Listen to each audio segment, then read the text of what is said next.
Be my wife tonight." Clara Bennett stared at the stranger, cold eyes, steady hands, a jaw carved from stone. She had 3 men closing in behind her and nowhere left to run. She could say no. She could fight. Or she could take the only door left open to her.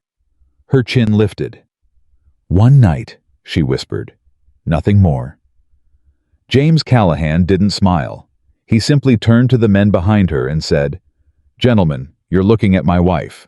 If this story moves you, subscribe to our channel and follow Clara and James all the way to the end. And drop a comment telling us what city you're watching from. I want to see how far this story has traveled."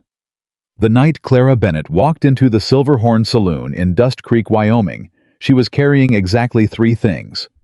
A carpet bag with 2 dresses and a broken latch. A letter she should have burned 2 days ago. And the last of her dignity, which she intended to keep, no matter what it cost her. She had been running for 6 days. 6 days since she'd slipped out the back door of the Whitmore estate in Cheyenne, while the household staff was at supper. 6 days of rattling stagecoaches, borrowed horse rides, and nights spent in barns and church vestibules. 6 days of looking over her shoulder at every crossroads, every town square, every pair of eyes that lingered too long. She wasn't naive enough to think she'd outrun them permanently. But she had hoped for more than 6 days. The Silverhorn was loud in the way frontier saloons always were, loud with piano music that nobody was really listening to. Loud with laughter that had too much whiskey behind it. Loud with the specific kind of noise men make when they're trying to forget something. Clara stepped inside and felt the immediate familiar pressure of being a woman alone in a room full of men. She kept her face neutral.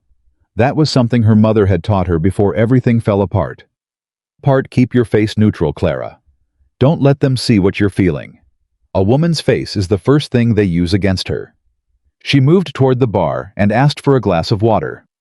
The bartender, a heavy-set man with a mustache like a push broom, looked at her the way men always looked at women traveling alone. "You got somewhere to be, ma'am?" he asked. "I'm meeting someone," she said. It wasn't entirely a lie.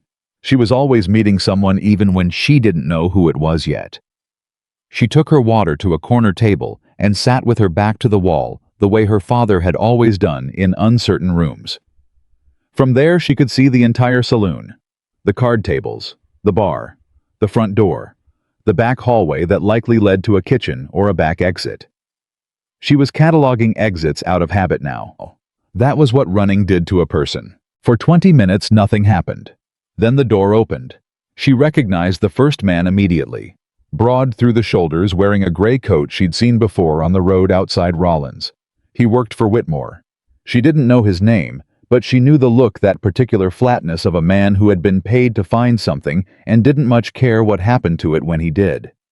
The second man she didn't recognize. The third was the one that made her stomach drop because she did know him. Silas Crane. Whitmore's personal attorney. A thin, careful man who spoke the way a knife cuts, precise and without warmth. If Silas was here in person, then it meant Whitmore wasn't treating this like a minor inconvenience anymore. It meant he was treating it like a business matter that needed to be closed. Clara did not move. She breathed. She kept her face absolutely neutral the way her mother had taught her. Silas scanned the room with the efficiency of a man who billed by the hour. His gaze swept the bar, the card tables, the back corner, and stopped. She felt it the moment he saw her. The slight adjustment in his posture. The almost imperceptible nod he gave to the man in the gray coat. They know, she thought. They see me. And then, because she was not a woman who sat still while the walls closed in, she did the only thing she could think of. She turned to the man sitting alone at the table beside her. How was the only person in the saloon she hadn't properly noticed yet, which was strange because he was not the kind of man a room forgot. Tall even while seated, with the kind of weathered stillness that came from years of working land that didn't care about your feelings. Dark hair going gray at the temples.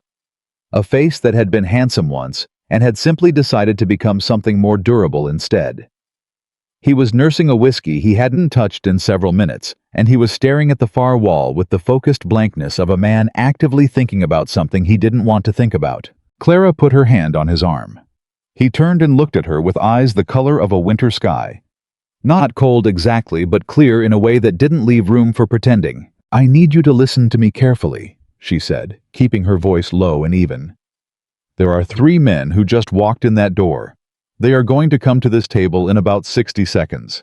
If I'm alone when they get here, they are going to take me back to a man I will not go back to. I need you to tell them I'm your wife." He looked at her for a long moment. Then he looked at the 3 men by the door. "That one on the left," he said. "He's carrying a Colt under his coat." "I know," she said. "The thin one. That's Silas Crane." That surprised her. "You know him. He wrote a land contract for my neighbor 2 years ago. Man lost 60 acres because of one sentence buried on page 9. He looked back at her. "What did you do?" "I didn't do anything," she said. "I simply refused to be sold." Something shifted in his expression. Not sympathy exactly. Something harder than sympathy. Recognition, maybe. "One night," he said. "One night," she agreed. "Whatever story you tell them tonight, I'll never ask you for another thing." He picked up his whiskey finally and drank it, set the glass down with a quiet click. "James Callahan," he said. "Clara Bennett." "All right, Mrs. Callahan." He stood up, and he was even taller than she'd estimated, tall enough that the room seemed to adjust around him when he moved. "Stay close." He walked toward the 3 men before they could walk toward her. She followed. Callahan." Silas Crane said the name with the precise intonation of a man who had done his research. "I wasn't expecting to see you here tonight." "I wasn't expecting to be here," James said. "But my wife wanted supper somewhere that wasn't the ranch house, and I've learned it's easier to agree." He said it completely without inflection, which somehow made it more convincing than any elaboration would have been. Silas's eyes moved to Clara. She looked back at him with the same neutral face her mother had taught her, and she did something she hadn't planned. She reached up and straightened the collar of James Callahan's shirt. A small gesture. The kind of gesture a woman makes when a man is hers. She felt him go very still under her hands. "Mrs. Callahan," Silas said. He was watching her the way he watched everything, looking for the gap, the hesitation, the crack in the story. "I believe you may have us confused with someone else. We're looking for a woman named Clara Bennett, a widow recently arrived from Cheyenne." "Is that so?" James said. "She would be traveling alone." James put his hand on Clara's back, a firm, deliberate pressure that steadied her, even as it made her breath catch. "As you can see, my wife is not traveling alone." "Where are you from, Mrs. Callahan?" The man in the gray coat spoke for the first time, his voice flat and practiced. "Originally," Clara said, "Missouri. But I've been at the Callahan Ranch for some time now." She tilted her head slightly. "I'm sorry I didn't catch your name." Gray coat didn't answer. Silas looked between them, and Clara could see him weighing at the math of whether it was worth the scene, the noise, the risk of being wrong in a saloon full of witnesses in a town where James Callahan was clearly known. "My apologies for the interruption," Silas said finally, and his voice was perfectly pleasant, which was worse than if he'd been angry. "Enjoy your evening." He turned and walked back toward the door. The gray coat followed. The 3rd man lingered one extra second, looking at Clara with eyes that told her this was not finished, only paused, and then he followed the others. The door closed behind them. Clara realized she had been holding herself rigidly, every muscle braced for the last 2 minutes. She made herself breathe out slowly. "They didn't believe you," she said quietly. "No," James agreed. "They didn't. Then we have maybe 10 minutes before they decide to come back with a clearer plan." 8, he said. "Silas Crane is efficient." He looked at her. "You need to be somewhere those 3 can't walk through a door and find you." "I need to be somewhere they can't follow me at all," she said, "which is considerably harder to arrange." He was quiet for a moment. She could see him thinking, and it was interesting the way his face didn't show the thinking, only the conclusion when it came. "Callahan Ranch is 12 miles out," he said. "It's private property, and I have hands who know how to make visitors feel unwelcome." He paused. "You could stay the night, sort out the rest of it in the morning when you have more options." Clara looked at him carefully. She had spent the last 6 days measuring the intentions of every person she encountered, and she had gotten quite good at it. James Callahan was not offering shelter because he wanted something from her. She was almost certain of that. He was offering it the way a person digs a fence post because the situation required it, and he was the one standing next to the hole. "I would need to understand what I'm agreeing to," she said. "Exactly. You'd have a room with a lock," he said, "and a meal that isn't saloon food. In the morning you tell me what you need to do next, and we figure it out." "And the story we told those men?" "It stays the story we told those men," he said, "until it doesn't need to anymore." She thought about the 8 minutes Silas Crane was using to reassemble his plan. "All right," she said. "One night." The ride to Callahan Ranch was quiet, in the way that two strangers are quiet when they have just told a substantial lie together and haven't yet decided how they feel about it. Clara rode behind James on a dark horse he called Ridgeline, her carpetbag strapped to the back of the saddle, and she watched the Wyoming darkness spread out around them, immense and indifferent, and more beautiful than anything she had any right to appreciate, given her circumstances. She hadn't been on a horse in 3 years. She hadn't felt safe enough to relax on one in longer than that. She didn't fully relax now, but there was something in the animal's steady gait, in the cold, clean air coming off the mountains, in the simple fact of movement away from Silas Crane's flat eyes, that let her unwind a fraction. "You didn't ask me what I did," she said after they had been riding for several minutes. "I told you. I already knew what you did. You knew I refused to marry someone. You don't know the rest of it." "I know enough," he said. "A man sends his personal attorney and 2 hired hands after a woman that tells me more about the man than anything you could say about him." Clara considered that. "His name is Henry Whitmore. He's one of the largest landowners in Cheyenne. He's also on the Territorial Court Committee, which means he has the kind of legal backing that makes refusing his requests more complicated than simply saying no." "Why did he want to marry you specifically?" It was a blunt question. She appreciated blunt questions. "My late husband owned 3 sections of land adjacent to Whitmore's eastern boundary," she said. "When Thomas died 2 years ago, the land passed to me. Whitmore made an offer for it 6 months after the funeral, which I declined.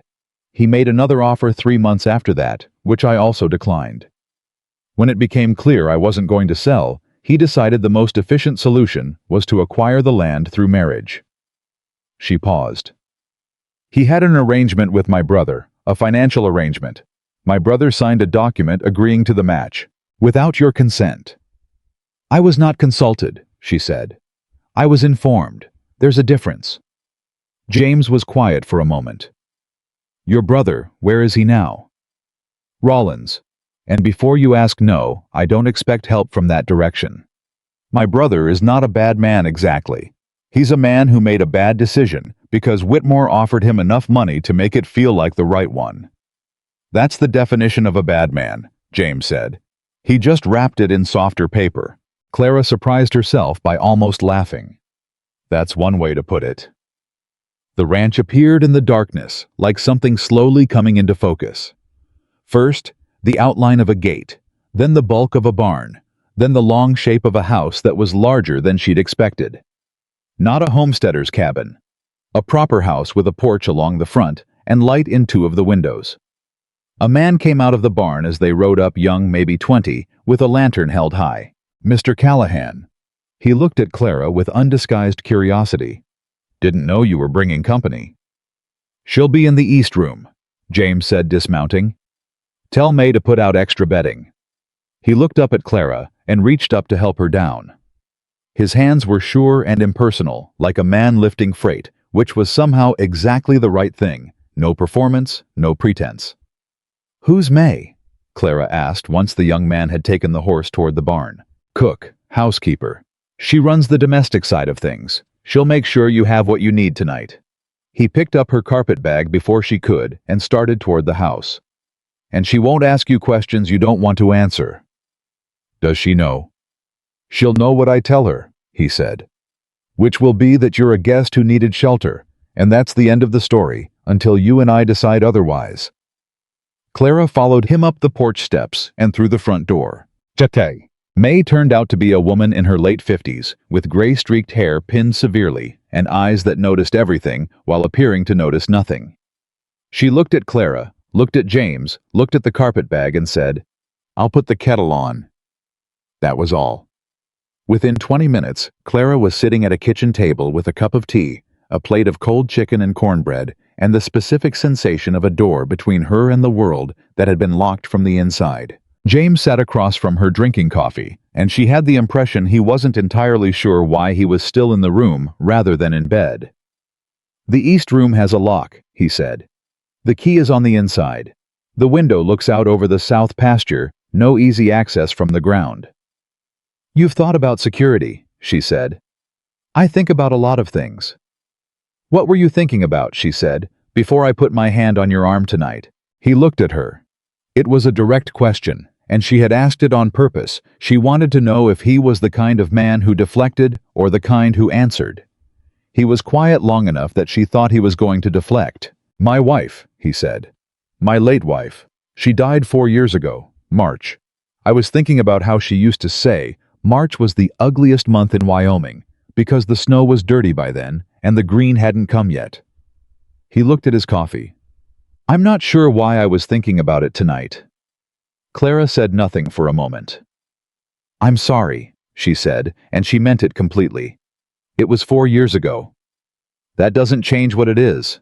He looked at her, then really looked at her, the way he hadn't yet, with the searching quality of someone who isn't used to being understood and isn't entirely sure they trust it. "No," he said quietly. "I suppose it doesn't."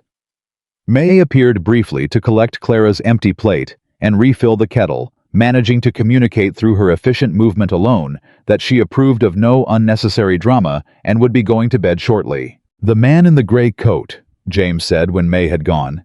"He'll be back tomorrow. Silas Crane will file something with the county office as soon as it opens. He'll try to establish a legal claim that gives him the right to compel your return." Clara nodded. She had already worked this out.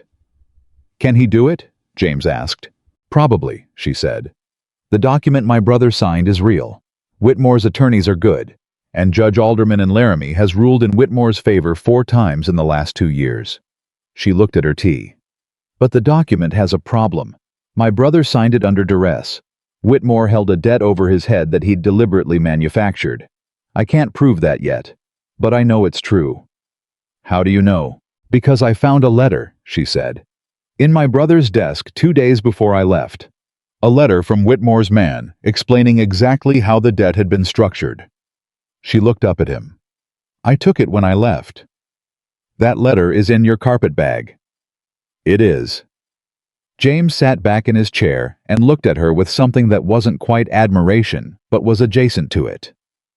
"You came prepared," he said. "I came afraid," she corrected. "Prepared is what you are when you have time. I came with the one thing I could grab that might keep me from losing." She paused. "The problem is that I need someone to help me get it in front of the right eyes before Silas Crane buries it in procedure." "What kind of someone?" "A lawyer who isn't afraid of Whitmore. A judge who doesn't owe him anything. Or—" She hesitated because this next part required trust she hadn't established yet. "Someone with enough standing in this territory that Whitmore would think twice before pushing directly against them." The silence that followed was careful and specific. "You didn't pick my table by accident," James said. "I picked the table next to a man who was alone and appeared to be the kind of person who makes decisions quickly," she said. "I didn't know who you were. But you know now." "I've been in Wyoming long enough to know what Callahan Ranch means," she said. "Yes." He stood up, picked up his coffee cup, and carried it to the sink. He stood there for a moment with his back to her. "I said one night," he said. "I know. I said we'd figure out the rest in the morning. I know that too." He turned around. His face had settled into the unreadable expression she was beginning to recognize as his default. The face of a man who had learned not to reveal his conclusions before he'd fully reached them. "The east room locks from the inside," he said. "Key's on the hook by the window. I'm up before dawn, we'll talk then." "All right," she said. "And Clara." He said her name the first time with a slight hesitation, as if trying it out. "Don't go through my files." She looked at him steadily. "I wouldn't. Most people would." "I'm not most people," she said.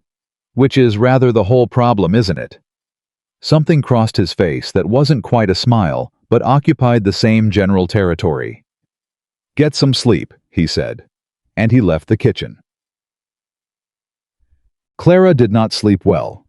She rarely slept well anymore, but that night was particularly fractured. She lay on the cot in the east room, listening to the unfamiliar sounds of a working ranch settling into the night, and she thought about Silas Crane's careful eyes, and the letter in her carpet bag, and the strange weight of James Callahan's hand on her back in the Silverhorn Saloon. I hadn't needed to do that.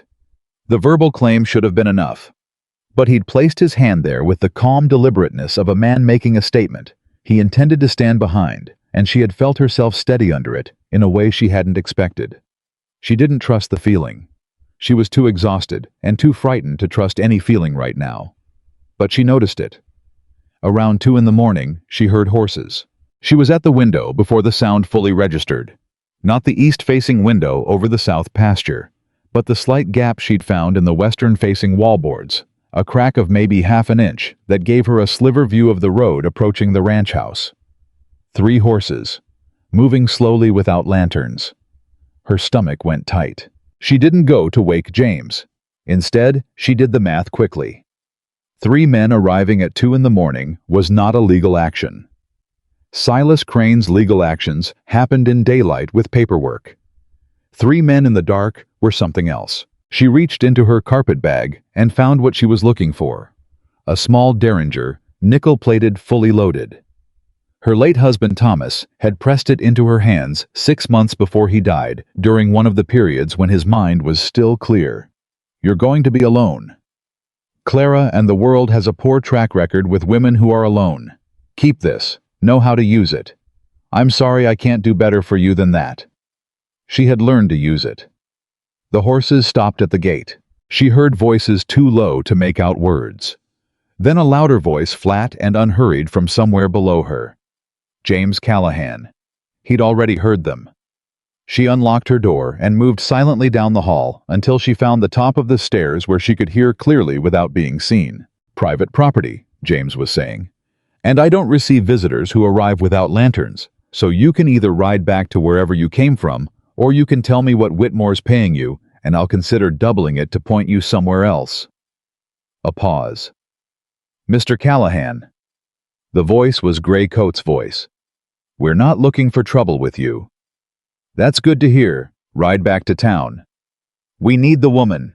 "There's no woman here that belongs to Henry Whitmore," James said, "and there never will be. You can write that down and take it back to Silas Crane for his files." A pause. "I've got 6 hands on this property who are awake right now and listening to this conversation. You've got 3 men and a bad idea. Do the arithmetic." The silence stretched. "This isn't finished," Graycoat said. "No."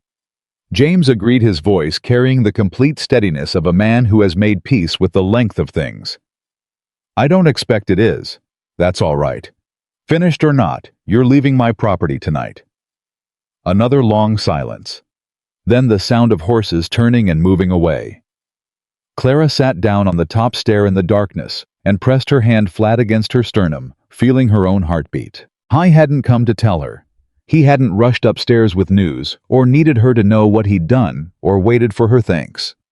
He'd simply handled it, and was as far as she could hear walking back inside. She waited until she heard the front door close. Then she went back to the east room and locked herself in. She lay on the cot and stared at the ceiling. One night, she'd said. One night, he'd said. She was already quite sure that neither of them had any real idea what they'd started. Chai. James was in the kitchen when she came downstairs at dawn, sitting with coffee and a ledger book spread open in front of him. May was already working at the stove, moving with the efficiency of someone who had been awake far longer than Clara had. He didn't look up immediately. "They came back last night." "I know," she said. "I heard." He looked up then. "You were at the top of the stairs." "You heard me. I've been running this ranch for 15 years. I know every sound this house makes." He closed the ledger. "You had a gun." It wasn't a question. "Yes," she said. He nodded as if this confirmed something he'd already decided. "All right," he said. "Sit down." She sat. May set a cup of coffee in front of her without being asked. "What's the lawyer's name?" James said. "The one who isn't afraid of Whitmore." Clara looked at him across the table. "His name is Edmund Fry," she said. "He's in Laramie. He's handled land disputes before, and he has a history with Whitmore that's complicated, but productive if you're on the right side of it." "I know Edmund Fry," James said. "He's honest, slow but honest." "Can you get him here?" James picked up his coffee. "I can get him here by Thursday," he said, "which means you need to stay until Thursday." Clara looked at the table. Thursday was 4 days away. 4 days was not one night. "James, I know what I said," he interrupted. "And I know what Silas Crane is going to file at the county office this morning. I know what that letter in your bag is worth, and what it'll take to make it mean something in front of the right people." He met her eyes. "One night isn't enough to finish this, so either we change the terms, or you leave today and fight this alone. Those are the options." She was quiet for a long moment. Outside the kitchen window, the first full light of morning was coming across the pasture, and she could see it touching the grass and the fence posts and the ridge of hills in the distance that were just starting to go from black to purple. She thought about 6 days of running. She thought about the letter in her bag and all the things it was worth. She thought about a man's voice in the dark telling 3 armed strangers to do their arithmetic. "All right," she said. "Thursday." James nodded once and picked up his ledger again. May set a plate of eggs and bread on the table in front of Clara, and somewhere outside the ranch was waking up boots on gravel. A gate swinging, someone's voice calling a name across the yard, and for the first time in 6 days, Clara Bennett ate a full breakfast. The rest of that first day established the shape of things. James had a ranch to run. He ran tea with the focused economy of someone who had been doing it for so long that the decisions came automatically: which pasture to rotate, which section of fence line needed repair, what to do about the water situation in the north field that 2 of his hands had been arguing about for a week. Clara stayed out of his way. She had no intention of being in the way. She had asked for shelter and agreed to a specific, limited arrangement, and she understood perfectly well that a man's tolerance for a stranger in his house had natural limits she had no right to push against. But she was not by nature a woman who sat still. By mid-morning, she had surveyed the interior of the house with the systematic attention she applied to everything new. It was a good house, solidly built, larger than necessary for one man, with rooms that had clearly been furnished for more life than they currently contained. The parlor had a piano with a thin coat of dust. The library had books that had been read, not displayed. The kitchen was functional, but not comfortable, the kind of kitchen managed, not lived in. She found May in the supply room off the kitchen taking inventory. "Can I help?" Clara said. May looked at her over the list she was keeping. "You know how to stock a larder." "I know how to do most things," Clara said. "I just haven't been in a position to do them lately." May handed her the pencil. They worked through the inventory together, and then, because the supplies needed to be reorganized, and because Clara had a system that was more logical than the current one, they reorganized them. May watched the system emerge and said nothing for several minutes. "You ran a household," May said finally. "For 7 years," Clara said. "My husband's house in Cheyenne. We didn't have much when we started, so I learned to make it efficient." May made a sound that was not quite approval, but was not disapproval either. "The kitchen stove has a problem with the damper," May said. "I've told Mr. Callahan 3 times. What does he say? He says he'll see to it. And he's a man with a ranch to run, so he sees to the ranch." May pulled a pot from the shelf and examined its handle, which was loose. "This is the 4th thing I've shown him this week." Clara looked at the pot. Then she looked around the kitchen with fresh eyes. She could see it, the dozen small things that had been allowed to accumulate because there was no one whose specific job it was to notice them. The house worked, but it didn't breathe. It was maintained, not inhabited. "Is there a toolbox?" she asked. May looked at her for the first time with something that might have been genuine interest. "Back of the barn," she said. "But I wouldn't go near that barn until you've introduced yourself to Hector. He runs the hands. He doesn't like surprises." "What does he like?" May considered. "Direct conversation," she said. "And people who don't waste his time." "That," Clara said, "I can manage." Hector turned out to be a compact, sun-darkened man of about 45, with a handshake that communicated exactly how much tolerance he had for nonsense, which was none. "Mrs. Callahan," he said, and the title landed with a strange weight she wasn't prepared for. "I wanted to find the toolbox," Clara said. "The kitchen stove damper needs adjusting, and May has a pot with a loose handle." Hector looked at her for a moment. "Third shelf on the left," he said. "The small box, not the big one. And you'll need the flathead, not the Phillips." "Thank you," she said. She fixed the pot handle in 6 minutes. The damper took longer because the mechanism was more corroded than she'd expected, but she worked through it methodically, and when May lit the stove that afternoon and the draft moved properly for the first time in months. May made the same sound she had made in the supply room, the sound of someone recalibrating their assessment. She was working on the third problem, a kitchen window latch that had been sticking when James came in from the north field at midday. He stopped in the kitchen doorway and looked at her and at the toolbox on the table and at the way May was moving around her with the easy comfort of someone who had already decided to allow her into the rhythm of things. "What are you doing?" he said. "The stove damper was corroded," Clara said without looking up from the latch.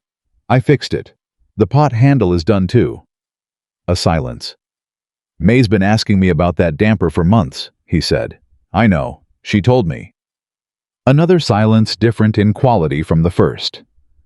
"I didn't ask you to do this," he said. She looked up then. "No," she said. "You didn't. I did it because it needed doing and I was here." She held his gaze. "If that's a problem, say so, and I'll put the tools back." He looked at her for a long moment with those winter sky eyes. "It's not a problem," he said. He got his own coffee and went back out. May waited until the door closed and then said without looking up from what she was doing, "He hasn't let anyone touch that stove since his wife died." Clara set the window latch and tested it once, twice. "I didn't know that," she said. "No," May said. "You didn't." A pause. "But you did it anyway, and he didn't stop you." Clara looked at the latch, opened and closed cleanly. "Is that significant?" she asked. May made the sound again the third time now, and Clara was beginning to understand what it meant. It meant more than you know.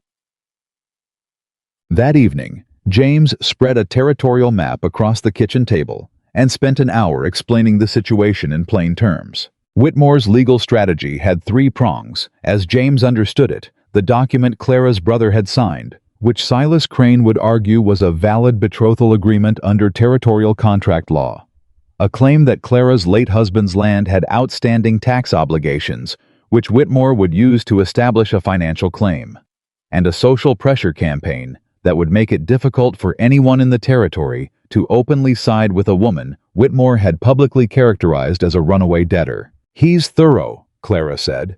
"He's been doing this for 20 years, James said. The land he owns now, half of it he acquired through exactly this kind of legal architecture. He builds a structure around what he wants until there's no way out of it that doesn't cost more than most people can afford. You've watched him do it before." "To people close to me, yes." She looked at the map, at the boundaries of what Whitmore already controlled, and the sections he didn't yet, and where the Callahan land sat, relative to all of it. "He'll come after your cooperation next," she said. James looked at her. "If he can't get me through legal pressure alone, he'll try to make helping me expensive enough that you'll decide it's not worth it," she said. "That's the pattern. He isolates the target by making everyone around them count the cost." "Let him try," James said. "You say that now." "I'll say it Thursday. I'll say it the Thursday after that." His voice was level. "I've dealt with Henry Whitmore before. He's counting on people being afraid of him. I'm not afraid of him." Clara looked at this particular man who had picked up her carpet bag without being asked and told three armed strangers to do their arithmetic in the dark, and felt something she hadn't felt in 2 years. Not safety exactly. Not yet. But the beginning of it. The outline of a thing she didn't have a name for, yet solid and specific and entirely unexpected. "Get some sleep," he said, which was becoming, she realized, his way of ending conversations before they went somewhere he wasn't ready for. She went upstairs. She did not this time lie awake for very long. The east room faced south. The key was on the hook by the window. The ranch was quiet around her, and somewhere in it, one man was sitting up late with a ledger and a map, and a decision he'd already made, and had made, without fuss, and would not unmake. Clara Bennett had been running for 6 days.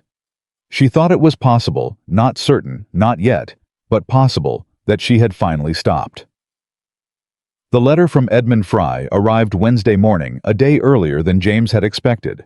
May brought it to the breakfast table without comment, set it beside James's coffee, and returned to the stove. James read it once, then set it face down on the table. Clara watched him do it. "He's coming," she said. "Tomorrow afternoon." James picked up his coffee. "He also says Silas Crane filed 2 documents at the county office yesterday morning. One is the betrothal contract. The other is a claim of financial abandonment against your late husband's estate." Clara set down her fork. "He moved faster than I expected," she said. "He always does. That's how he wins. He files before people have time to organize a response." James turned the letter face up and pushed it across the table toward her. "Read the 3rd paragraph." She read it. Then she read it again. "He says the betrothal document may be valid," she said. "He says it may be valid as written," James said, "which means the argument isn't whether the document exists. The argument is whether it was obtained honestly. And that requires proving my brother was coerced. Which requires the letter in your bag and at least 2 witnesses who knew about Whitmore's debt structure." He watched her face. "Do you have witnesses?" Clara was quiet for a moment. She had the expression of someone doing difficult arithmetic. "There's a man named Porter," she said finally. "Gerald Porter. He worked as a clerk for Whitmore's holding company for 3 years. He left under bad circumstances. Whitmore accused him of mishandling funds, which was not true, but Porter couldn't fight it. He knows how Whitmore builds the debt traps. He was there when my brother's was set." "Where is Porter now?" "Last I knew, Rollins." James was already standing. He went to the hallway and called for Hector. Hector appeared in the kitchen doorway, 30 seconds later, with the promptness of a man who always expected to be needed. "I need someone in Rollins by nightfall," James said. "Looking for a man named Gerald Porter, former clerk. Whitmore's holding company left about 2 years back." Hector absorbed this without visible reaction. "Bring him here. If he'll come willingly, don't pressure him." James paused. "Tell him Clara Bennett sent for him. Tell him she has the letter." Hector looked once at Clara, a look that was not unfriendly, but was assessing, and then he left. Clara listened to his boots cross the porch and fade toward the barn. "You didn't ask me if I wanted to do that," she said. "Do you want to find Porter or not?" "Yes." "Then we needed to move this morning." He sat back down. "If you want to be consulted on every step, tell me. I'll slow down. But you should know that Silas Crane is not slowing down." She looked at him across the table. This was something she was still calibrating, the difference between a man who moved fast because he didn't think she mattered, and a man who moved fast because he took the situation seriously. With James, she was increasingly certain it was the latter, which didn't make it less abrupt, but it made it different. "Don't slow down," she said. "Just tell me what you're doing when you do it." "Fair enough," he said, and picked up his coffee again. It was the most functional agreement she'd reached with a man in years. The morning moved quickly after that. James spent it in the field dealing with a fence dispute in the north section. 2 of his hands had discovered a break that crossed onto a neighboring property line, which required a degree of diplomatic navigation that consumed most of his patience. Clara could hear from the kitchen the particular quality of a man managing frustration with practiced control. She recognized it. She had done the same thing most of her adult life. She spent the morning with May, and in that time she learned more about Callahan Ranch than she had in the previous 24 hours combined. May was not, as it turned out, a woman who volunteered information, but she was a woman who answered direct questions honestly, and Clara had always been good at asking the right ones. "How long has the ranch been like this?" Clara asked. She was reorganizing the herb shelf, which had devolved into a system that made sense to no one. "Like what?" May said. "Managed, not lived in." May was quiet for a moment. "Since Margaret died," she said. 4 years going on 5. Margaret was his wife. "Yes."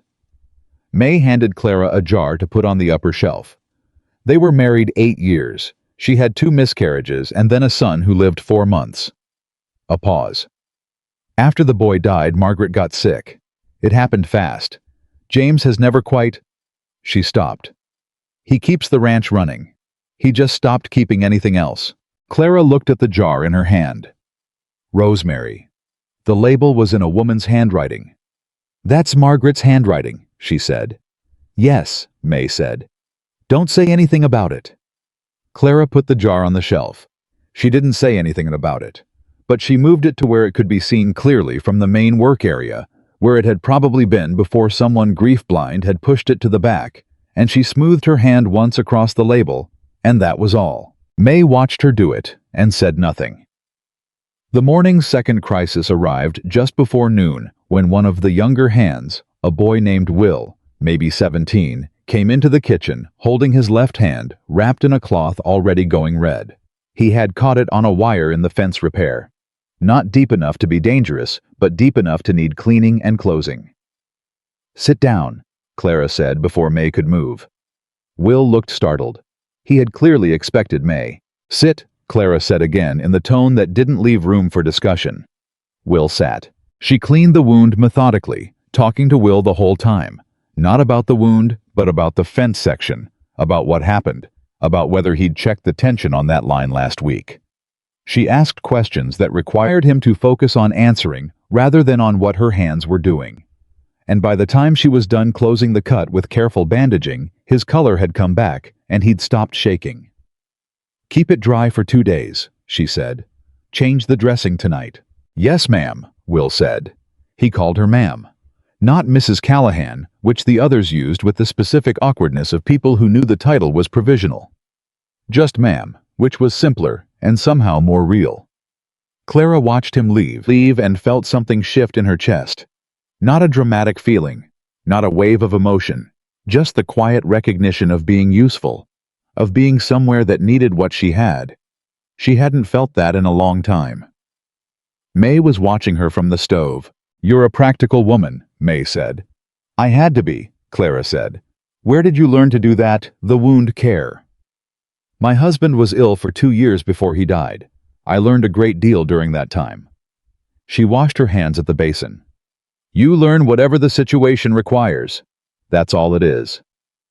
May looked at her for a long moment with those seeing eyes. "James is going to make a mess of things," May said. Clara turned around. "What do you mean?" "I mean, he's going to go on running this ranch and fighting Whitmore's lawyers and making practical arrangements because that's what he knows how to do." May dried her hands on her apron. "And somewhere in the middle of all that practical arranging, he's going to realize what he actually wants, and he is going to have no idea what to do with that information." Clara was quiet. "May," she said carefully, "this is a temporary arrangement." "Yes," May said. "That's what I said too 4 years ago when he told me he was just going to focus on the ranch for a while." She went back to the stove. Clara stood in the middle of the kitchen and thought about Rosemary in a jar with another woman's handwriting on the label. James came back for lunch in a state of controlled irritation, quickly gave Clara a brief update on Edmund Fry's arrival timeline, and went back out. It was Hector who changed the shape of the afternoon.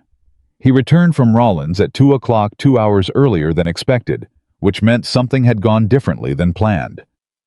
Clara heard his horse in the yard and went to the porch. Hector was alone. "Porter's gone," he said, dismounting. Left Rollins 6 weeks ago. Landlady said 2 men came looking for him about a month back. He was gone the next morning. Clara felt the bottom drop out of her plan. Whitmore got to him, she said. Looks like. Hector tied the horse. Landlady didn't know where he went, but... He reached into his coat and produced an envelope, water-stained and folded twice. She said he left this behind, said if anyone came asking for him she'd hold it.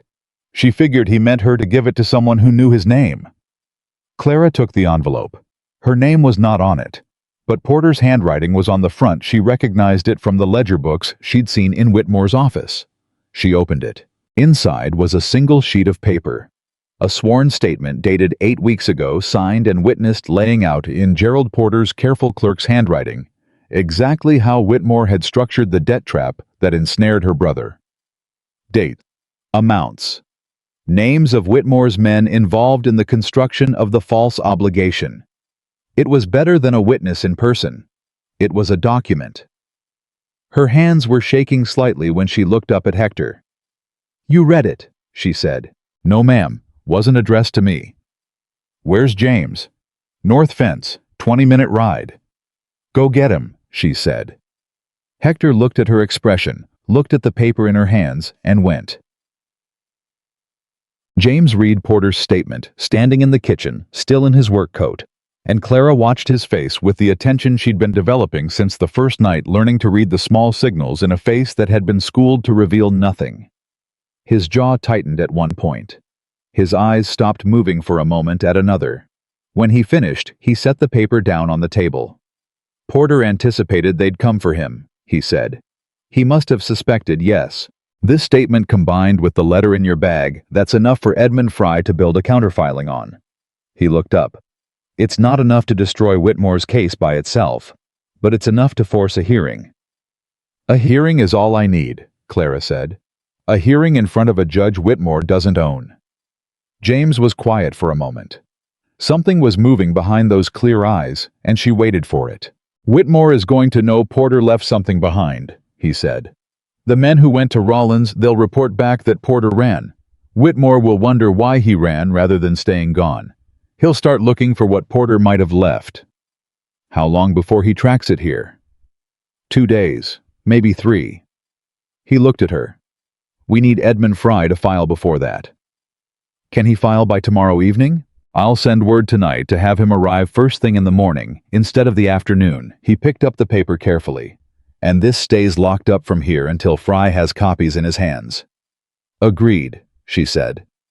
He took the paper to the library, and she heard the sound of a drawer being locked. When he came back, the shape of the evening had changed. There was a specific tension in the house. Now the tension of pieces moving faster than comfortable, of a clock that had been running quietly, suddenly audible. May felt it. She cooked with her usual efficiency, but with slightly more force than necessary, the way people do when they're absorbing the energy of a situation they can't control. Will came in to report that the north fence was done. Hector reported on the water situation in the east pasture, which had resolved itself in a way that satisfied no one, but was workable. And through all of it, Clara was aware of James moving in and out of the kitchen, present focused consistently, 2 steps ahead of the situation, and she was aware of something else too. Something she hadn't expected: the odd comfort of being around someone who treated a problem as a thing to be solved, rather than a reason to panic. She had spent 2 years around people whose response to difficulty was to make it her fault. This was different.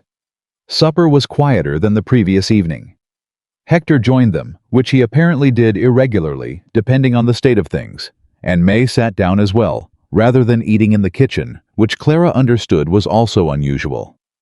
The 4 of them ate together in a way that had the texture, if not the history, of a household. At one point, Will knocked on the back door, asking about the supply order for the weekend, and James dealt with it in 3 sentences. And then Hector said something dry about the South Water Pump, and May responded with something drier about the South Water Pump's long and dishonorable career. And James actually made a sound that was distinctly close to a laugh, not a performance of a laugh, not the social variety, an actual involuntary quiet laugh. Clara did not react to it, but she noticed it, the way she noticed everything, carefully, completely, and filed it away in the part of her mind that was quietly building a picture of who this man actually was under the management and the controlled face and the winter sky eyes. After supper, when Hector had gone and May had cleared and gone to bed, James poured 2 glasses of whiskey, not asking if she wanted one, just setting one in front of her with the same economy he brought to everything, and spread Porter's statement and her letter from the carpetbag side by side on the table. "Tell me about Whitmore," he said. "Not the legal situation. Him. What kind of man is he?" Clara looked at the documents. "He's the kind of man who's never been told no by someone he couldn't eventually silence," she said. "So he's genuinely surprised when it happens. He doesn't get angry the way you'd expect. He gets methodical. He starts making lists. He starts looking for the angle he missed." She paused. "And he always finds one. Unless the other person has already closed it." "Yes." "What angle does he think he still has?" She thought about this carefully. "Me," she said. "Not the land, not the documents. Me specifically. He agreed to the match with my brother, not because he needed my land that badly. He has other routes to that boundary. He agreed because I said no to him directly and in public, and he doesn't recover from that kind of thing without an answer." James looked at her over the papers. "He wants to make an example of you. He wants to erase the no," she said. "The land is the justification. The marriage was always about demonstrating that no one refuses Henry Whitmore." A long silence. "That's useful to know," James said, "because it means he'll keep pushing past the point where it's financially rational. A man with a grudge makes mistakes a businessman doesn't." "Yes," she said. "He will." He looked at the papers again, then at her. "How are you doing?" he said. She blinked. It was such an unexpected question. Not how is the plan, or what do you need, but the direct plain version. The question people almost never asked because the answer was usually complicated. "I'm tired," she said, "and I keep waiting for things to go wrong." That's a reasonable thing to wait for. It's exhausting is what it is. She turned her whiskey glass slowly between her palms. "I've been managing my own fear for so long that I've forgotten what it feels like to just—" She stopped.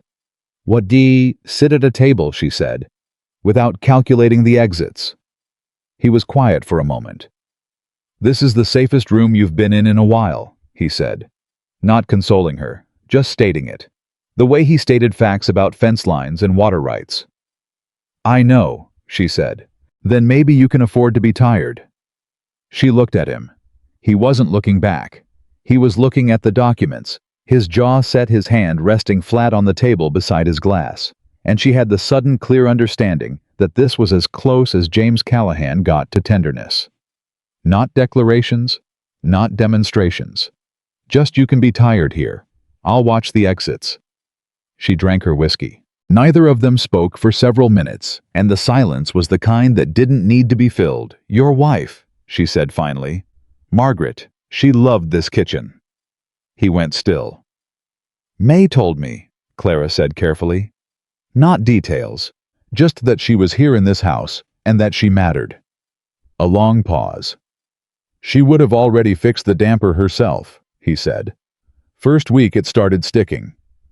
You let it go." "I let a lot of things go," he said.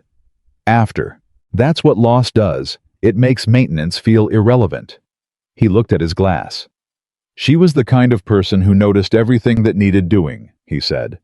"I used to watch her walk through a room and she'd see, 15 things at once that needed attention, and she'd have a plan for all 15 before she'd gotten to the door." He paused. "I've been doing the ranch because that's what you do. But the house—" He stopped.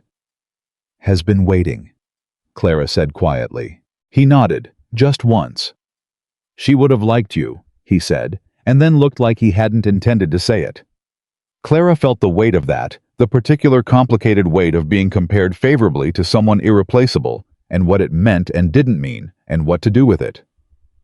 "I'm sorry I didn't know her," she said. He nodded again. They sat together for another minute in the quiet kitchen, with the documents on the table, and 2 empty whiskey glasses, and the sound of the ranch settling into night outside, and it was the most honest conversation Clara had had with anyone in 2 years. Then he stood up, collected the documents, locked them in the library, and said, because it was apparently the thing he always said when a moment went somewhere real, "Get some sleep. Fry will be here early." "I know," she said. She went upstairs. Edmund Fry arrived at 7:30 in the morning in a wagon that had seen better decades, wearing a suit that had seen better decades as well, and carrying a leather briefcase that had clearly been to war and survived. He was shorter than Clara had imagined from James's description, and older, white-haired, deliberate in his movements, with the particular economy of a man who had learned not to spend energy he couldn't afford. He shook James's hand. He shook Clara's hand. Then he sat down at the kitchen table, opened his briefcase and said, "Show me everything you have." They spent 4 hours with Edmund Fry. He asked questions the way a surgeon cuts exactly where needed, no wider. He read Porter's statement twice. He read the letter from Clara's bag 3 times, asking Clara after each reading to clarify specific language. He made notes in handwriting so small it was nearly illegible. At the 2-hour mark, he sat back and said, "The betrothal document is problematic, but not fatal. The financial abandonment claim is weaker than Crane thinks it is. There are procedural errors in the filing. What you have here," he tapped Porter's statement, "combined with this letter, gives me grounds to file a counter-petition alleging fraudulent inducement of contract." "Can you do it today?" James said. "I can have it drafted by tonight, filed by morning." Fry looked at Clara. "Mrs. Callahan, I need you to understand that this forces a hearing. It does not guarantee an outcome. The judge assigned will matter enormously." "Which judges are available?" James said. "Pemberton and Laramie is honest. He has no history with Whitmore." Fry paused. "But Whitmore will file to have aldermen assigned. He'll claim jurisdictional priority." "Can he get it?" "He can try. The question is, who files first?" Fry looked at James. "If I file tonight, I can request Pemberton by name. Whitmore's counter-request would take at least a day to process. We'd have a 12-hour window." "Then file tonight," Clara said. Fry looked at her, the look of a man measuring whether he's dealing with someone who understands the stakes. She met his gaze steadily. "Tonight?" he said. "All right." He packed his briefcase, refused May's offer of lunch, with the regret of a man who genuinely wanted it, but had no time, and was back in his wagon within the hour. Clara stood on the porch and watched the wagon go down the road, and she felt the specific disorienting sensation of having moved a piece on a board that could not now be moved back. Whatever happened from here, they had committed to the fight. She hadn't realized she'd been holding herself rigid until James stepped up beside her on the porch, not close, not touching, just present. "He's good," she said. "He's the best in the territory," James said. "Whitmore knows it too. Whitmore's going to respond hard." "Yes. And that's going to cause problems for you, for the ranch." She looked at him. "James, I need you to tell me honestly, at what point does this become more than you signed on for?" He looked at her for a moment with that unreadable face. "We signed on for one night," he said. "We've been renegotiating ever since. I don't see a reason to stop." "That's not an answer." "It's the only answer I have right now." He looked out at the road where Fry's wagon had disappeared. "I told you the first morning you tell me what you need to do next and we figure it out. We're still figuring." Clara looked at the same road, somewhere at the end of it. Edmund Fry was riding toward a filing desk and a clock that was now running in their favor for the first time since this whole thing began. "Thank you," she said. Not elaborated, just the plain version. "Don't thank me yet," he said. But there was something in the way he said it, not warning, not distance, but the particular quality of a man who isn't comfortable being thanked, because it implies he did something beyond what was simply obviously necessary. She was starting to understand that about him. The way he carried obligation not as a burden, but as a baseline. The way help for him was not a transaction, but a condition of existing in the world. She thought about May's voice the previous day. He's going to realize what he actually wants, and he is going to have no idea what to do with that information. And she thought, standing on this porch, watching this road in this life, that was not her life, and was more hers every day that she might be in the same trouble. It had been supposed to be one night. That was becoming an increasingly distant piece of history. She turned and went back inside because there was work to be done, and Silas Crane was not standing still, and the only way through the next 48 hours was straight through them. James followed her in. The door closed behind them both, and Callahan Ranch, for the first time in 4 years, had 2 people in it who were doing more than just keeping the lights on. Edmund Fry filed the counter-petition at 9:47 that evening, and by the following morning, Judge Pemberton's name was on the case. Clara learned this the way she was learning most things at Callahan Ranch, not through announcement, but through observation. James came in from the barn at 6:30, with a telegram in his hand, and set it on the table beside her coffee, without breaking stride toward the stove. She read it. She set it down. She drank her coffee. Neither of them said anything for a moment, and the silence had the quality of 2 people who had been waiting for the same thing and were now together absorbing the fact that it had arrived. "Pemberton," she said. "Pemberton," he confirmed. "Whitmore won't accept that quietly. No, he'll file for reassignment within 24 hours. James poured his coffee and turned around. "Which gives Fry today to build the argument for why Pemberton stays. He's already working on it. You spoke to Fry this morning." "Sent word at 5. He sat down across from her. "The hearing is set for Monday. 5 days. 5 days. Clara turned that number over. 5 days with Porter's statement, the letter, and a judge who didn't owe Henry Whitmore anything. It was more than she'd had 6 days ago, and less than she needed to feel safe. "He's going to do something before Monday," she said. "Whitmore doesn't wait for a courtroom when he has other options." "I know," James said. Hector's doubled the hands watching the road. She looked at him. "You did that last night. After Fry left. You didn't tell me. You were already carrying enough." He said it without apology, just as fact. "I didn't want you lying awake counting fence lines." It should have irritated her, the unilateral decision, the implicit assumption that she needed managing. But the thing was, she had lain awake, and she had been counting fence lines in her head, and the knowledge that someone else had already secured them was not diminishment. It was something else, something she didn't have clean language for yet. "Tell me next time," she said. "Fair enough," he said. Same words as before, same steady delivery. She looked at her coffee. Outside, she could hear Hector giving orders in the yard, the organized sounds of a working ranch that had quietly shifted into a posture of readiness. She had not seen it happening. It had simply happened because James had decided it needed to, and the ranch had responded the way it always did to his decisions, without drama, without delay. "There's something else," James said. She looked up. "Your brother is in Dust Creek." The sentence landed like a stone in still water. "Since when?" she said. "Since yesterday. He's staying at the hotel." James's voice was carefully neutral.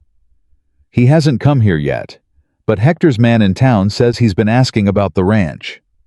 Clara set down her coffee cup, very deliberately, the way you set something down when your hands want to shake and you won't let them.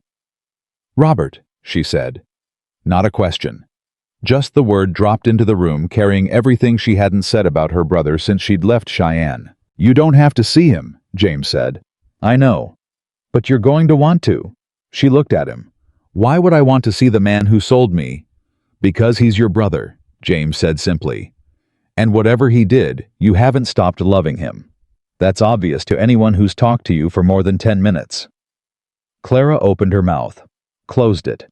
She wanted to argue with that, and couldn't, because it was precisely inconveniently true. "He could be here for Whitmore," she said. "To pressure me, or to find the documents." "He could be," James agreed. "Or he could be here because he did something he can't live with and he's run out of ways to not face it." He paused. "I've seen both kinds of men. I can't tell you which one your brother is. You can." She stared at the table. "Give me a day," she said. "Take 2, he said. "But Clara." He waited until she looked up. "Whatever you decide about your brother, the documents stay locked in the library. Nobody goes in there, not even someone you love." "Agreed," she said. He nodded and stood. "I've got the east fence today. I'll be back by noon." He left, and she sat at the kitchen table with her cold coffee and her brother's name in the air, and she thought about the last time she'd seen Robert, the day she'd found the letter in his desk, and he'd come into the room while she was reading it, and she'd looked at him across all the years of their shared life and asked him what he'd done. He hadn't denied it. That was the worst part. He hadn't even tried. Robert Bennett arrived at Callahan Ranch at 10 in the morning on his own horse without warning, which told Clara two things immediately: that he'd been watching the road long enough to know when James left, and that he was either very brave or very desperate. She met him on the porch. He looked the way. Guilt looks after 6 days of carrying it without sleep, hollowed out, older than he should have been, with the eyes of a man who had been rehearsing a conversation and had forgotten all the lines. "Clara," he said. "Robert," she said. He dismounted. He stood at the bottom of the porch steps and looked up at her, and she could see him trying to find the entry point, the right first word, and failing. "Come in," she said. Not warmly, but she stepped aside. May saw him come through the door and became very busy with something in the supply room, which was May's version of discretion. They sat at the kitchen table, the same table where she and James had spread documents and drunk whiskey and talked about his wife's handwriting on a rosemary jar. And it felt profane to have this conversation here in a place that had started to feel like solid ground. "I didn't know he was going to do all of this," Robert said. He'd found his opening line, and it was the worst possible one. "Don't start there," Clara said. "Don't start with what you didn't know. Start with what you did." His jaw tightened. He had always hated being directed even when he was wrong. That hadn't changed. "I signed the document," he said. "Whitmore's man came to me in December. He had the debt papers, Clara. That debt was going to ruin me. Everything I'd built. Eleanor, the children, the house. He said there was a way to clear it. And the way was me. He said it would be a good match, that you'd be provided for, that the land would be—" "Robert." Her voice cut across his. "I need you to hear what you're describing. A man came to you and said, 'Give me your sister, and I will forgive your debt.' And you said yes." The silence was devastating. He knew it. She could see him knowing it, the specific full-weight knowledge of a man who has been able to avoid the plainest version of his own action until this exact moment. "I'm sorry," he said. His voice cracked on it. "I know you are," she said. "I've known you my whole life. I know exactly how sorry you are." She folded her hands on the table. "But I need to know why you're here. Today. At this ranch." He looked at his hands. "Whitmore came to me 2 days ago. He knows about the counter petition. He wanted me to come here and—" He stopped. "And persuade you to withdraw it. He said if you withdrew the counter petition and came back to Cheyenne, he'd renegotiate the arrangement. He said the marriage didn't have to happen, just the land." "He lied," Clara said. "He's not interested in renegotiating. He wants me to pull Fry's filing so he can re-establish Alderman's jurisdiction before Monday. If I withdraw, the counterpetition is gone, and Pemberton steps aside, and Alderman puts me back in front of Whitmore's process." She looked at her brother.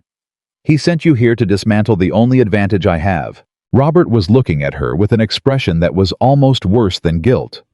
It was the expression of a man who is being shown precisely and undeniably that he is being used again and knows it. "He told me he just wanted a fair resolution," Robert said. And even as he said it, she could hear him not believing it.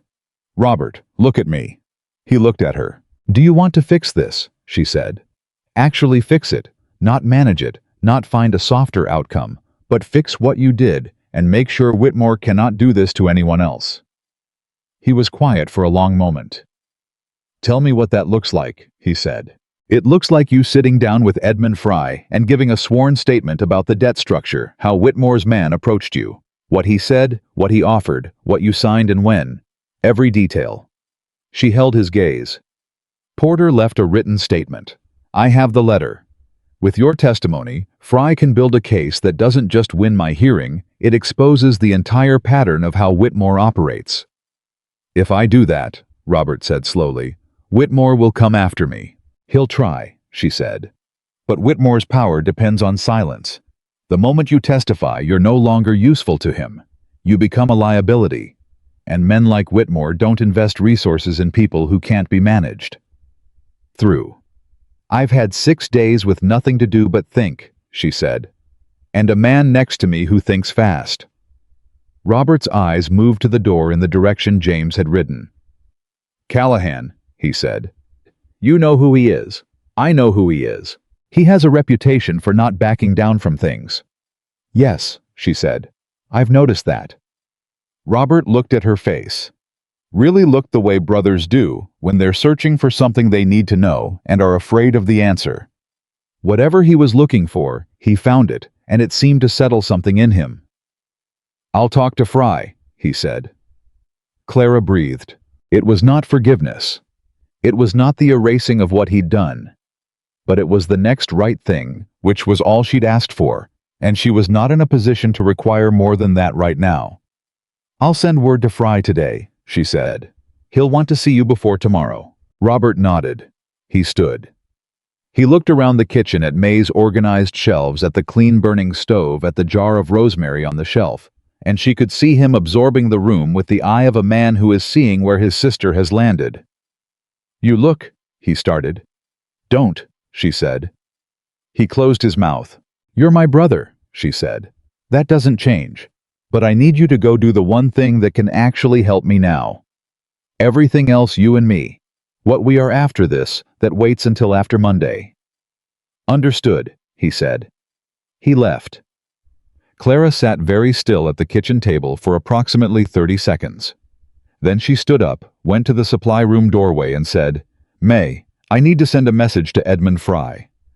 May emerged with paper and a pen already in her hand. Clara almost laughed. She didn't, but it was close.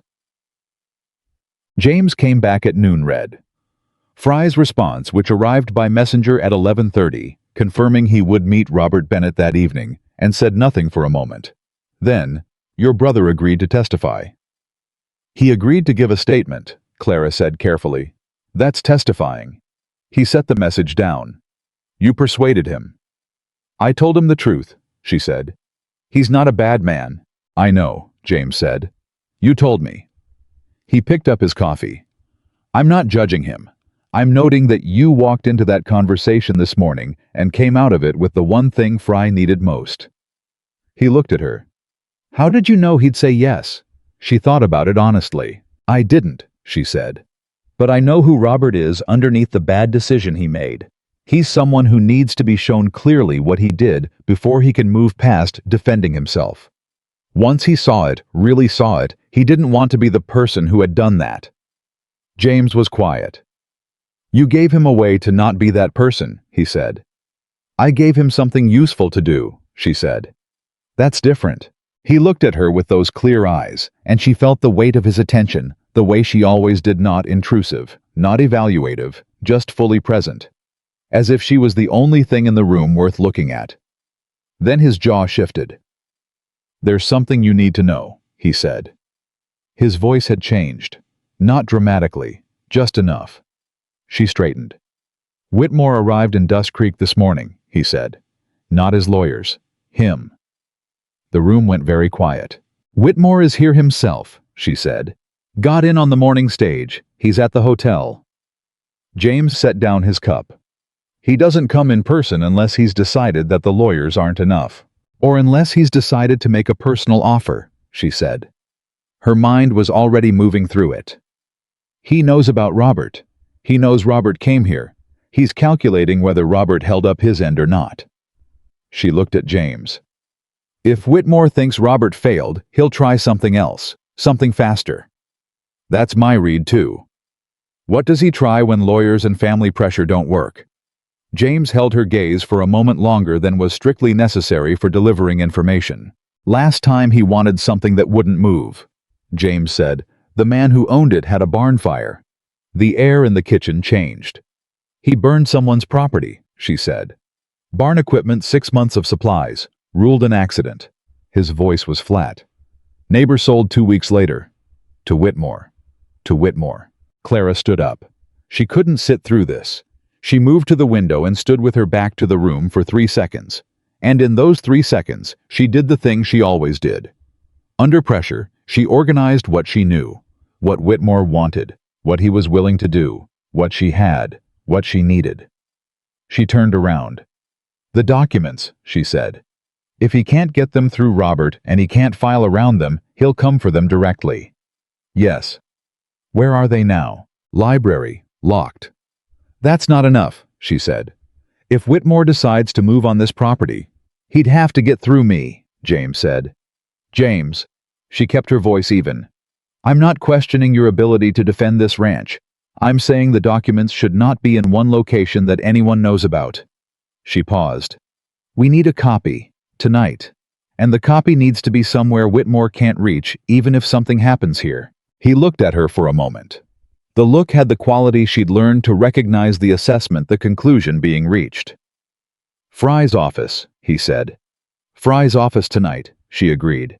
"He makes copies, he holds them, and even if Whitmore burns everything on this property, the case survives."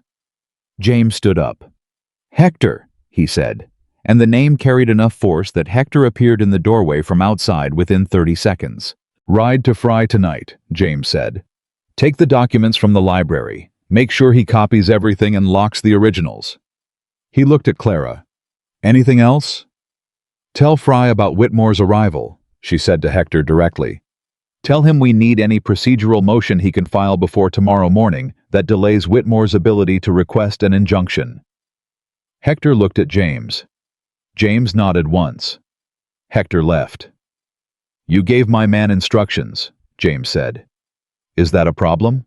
He picked up his hat from the hook. "Not even slightly," he said. "I'm going to town." She stared at him. "Why?" "Because Henry Whitmore just arrived in Dust Creek," he said, "and I want him to see my face before he makes whatever decision he's working up to." He settled the hat. Sometimes the best legal strategy is making someone understand that they're about to make the worst mistake of their life. "James, I'm not going to do anything that hurts the case," he said. "I'm going to have a drink at the Silver Horn, visibly, calmly, and if Whitmore or his men see me there, they'll spend the next several hours trying to figure out why I'm calm, which keeps them occupied and uncertain." He met her eyes. "Stay here. Stay with May. The hands know not to let anyone through the gate that you haven't cleared." She wanted to argue. She had arguments ready. She also recognized a tactically sound decision, even when she didn't like the shape of it. "Be back before dark," she said. Something shifted in his face, the smallest movement around his eyes. "I will be," he said. He left. And Clara stood in the kitchen and understood with the clarity of someone who has been paying close attention that the thing she was feeling right now was not strategic concern about the timeline or Whitmore's next move. It was something considerably more inconvenient than that. It was the specific visceral fear of something happening to a specific person. She had not felt that in a long time. She was not sure she had ever felt it quite like this quick and this certain and this unwelcome, because she knew exactly what it meant, and she had every reason in the world not to let it mean anything. She went to the library. She stood in the doorway and looked at the locked drawer. Then she went to help May with the evening meal, because there was nothing she could do for the next several hours, except wait, and waiting was easier if her hands were busy. James was back before dark. He came in the back door, took off his hat, and said, "Whitmore's nervous." Clara looked up from the table where she and May had been quietly not talking about the fact that it was 30 minutes past when he'd said he'd return. "How could you tell?" she said. "I was at the Silver Horn," James said, "with Silas Crane and 2 other men I didn't recognize. When I walked in, Crane saw me and said something to Whitmore before Whitmore could turn around." He poured himself water. "A man who isn't worried doesn't need to be prepared before he looks at you." "Did he say anything?" "He came over." James drank. "He offered to buy me a drink. Very friendly. Very smooth." He set down the glass. "He said he hoped there were no hard feelings about the legal situation. That he understood I'd been put in a difficult position by, and I'm quoting, a woman who misrepresented her circumstances." Clara felt the familiar cold anger move through her. She kept her face neutral. "And you said—" "I told him my wife had never misrepresented anything to me," James said. "Flat delivery, complete steadiness. And that I hoped his attorneys were thorough, because mine certainly was. May at the stove made a sound. How did he respond? Clara said. He smiled, James said. The kind of smile that means nothing. He says for the rest of the conversation is going to be what he's actually thinking. He sat down. He's going to move tonight or tomorrow. He's decided the legal route is too slow and he can't afford to let Monday happen. The barn, Clara said immediately. Or the documents directly. Hector got to Fry 2 hours ago. She'd had confirmation from Fry's messenger at 4. Copies made. Originals in Fry's safe. Our copies are... She looked at May. In the bread crock, May said without looking up. Bottom of the flour barrel, behind the lard. James looked at May. Don't look at me like that, May said. No man who comes here looking for legal documents is going to search a flour barrel. James actually smiled. Not the adjacent territory version. An actual real smile briefly visible before he recovered himself. May, he said, you are a remarkable woman. I know that, May said. Clara looked at James's face in the moment after the smile, while he was still slightly unguarded, and she felt something catch in her chest, the specific helpless sensation of someone who has made a decision about their feelings and is watching their feelings ignore it entirely. She looked back at the table. What do we do tonight? She said. We do what they don't expect, James said. We sleep. The hands are watching. Fry has everything. Robert is giving his statement right now. He met her eyes. Whitmore wants us running. He wants us reacting. If we're calm tonight, we control tomorrow. She thought about that. All right, she said. He nodded. He picked up his fork. May had put supper on the table while they were talking with the quiet efficiency of someone who believed meals should happen regardless of crises, and he started eating. Clara picked up her fork. May sat down. They ate, and it was during that meal, unremarkable, no declarations, no dramatic moments, that Clara understood something she'd been circling for days. This was what she'd been afraid of. Not Whitmore, not the lawyers, not the hearing on Monday. This table. These people. This specific feeling of being somewhere that was starting to want her back. She had been a widow for 2 years. A woman in motion for 6 days. A stranger in this house for 4. But she was none of those things at this table, and that was the most frightening thing that had happened to her since Silas Crane's eyes had found hers across a saloon floor. She cleaned her plate. She helped May clear. She said goodnight. She went upstairs and lay in the dark in the East Room and listened to the ranch and thought about Monday and Whitmore and Edmund Fry and Robert's voice cracking when he said, I'm sorry. And somewhere in all of that, without deciding to, she fell asleep. She woke at 2 in the morning to the smell of smoke. Not heavy. Not the walls on fire kind. A thread of it carried on the draft through the window gap with the specific sharpness of something burning that wasn't meant to burn. She was up and dressed and in the hall in 90 seconds. James's door was already open. He was already moving. East pasture, he said. Stay inside. Is anyone out there? Hector's already going. Stay inside, Clara. He went out. She stood at the top of the stairs in the dark, listening to boots cross the porch, voices calling across the yard, the organized sound of men dealing with something. Not panicked. Purposeful. She went to the west-facing gap in the boards. She could see the glow.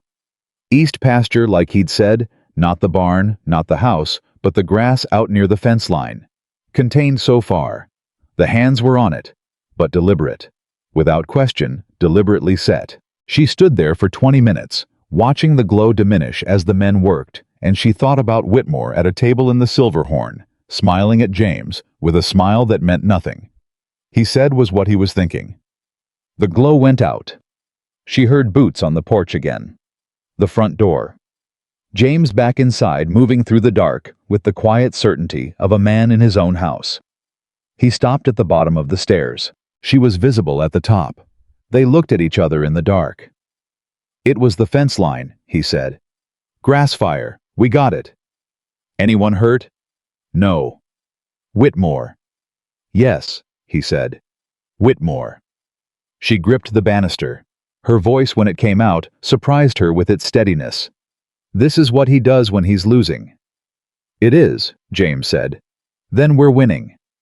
He was quiet for a moment, looking up at her in the dark. Yes, he said. We are. She breathed. Go to sleep, Clara. You too, she said. She went back to the east room. She did not sleep again immediately. She lay there and thought about Monday and the hearing and Whitmore's next move and all the pieces in play.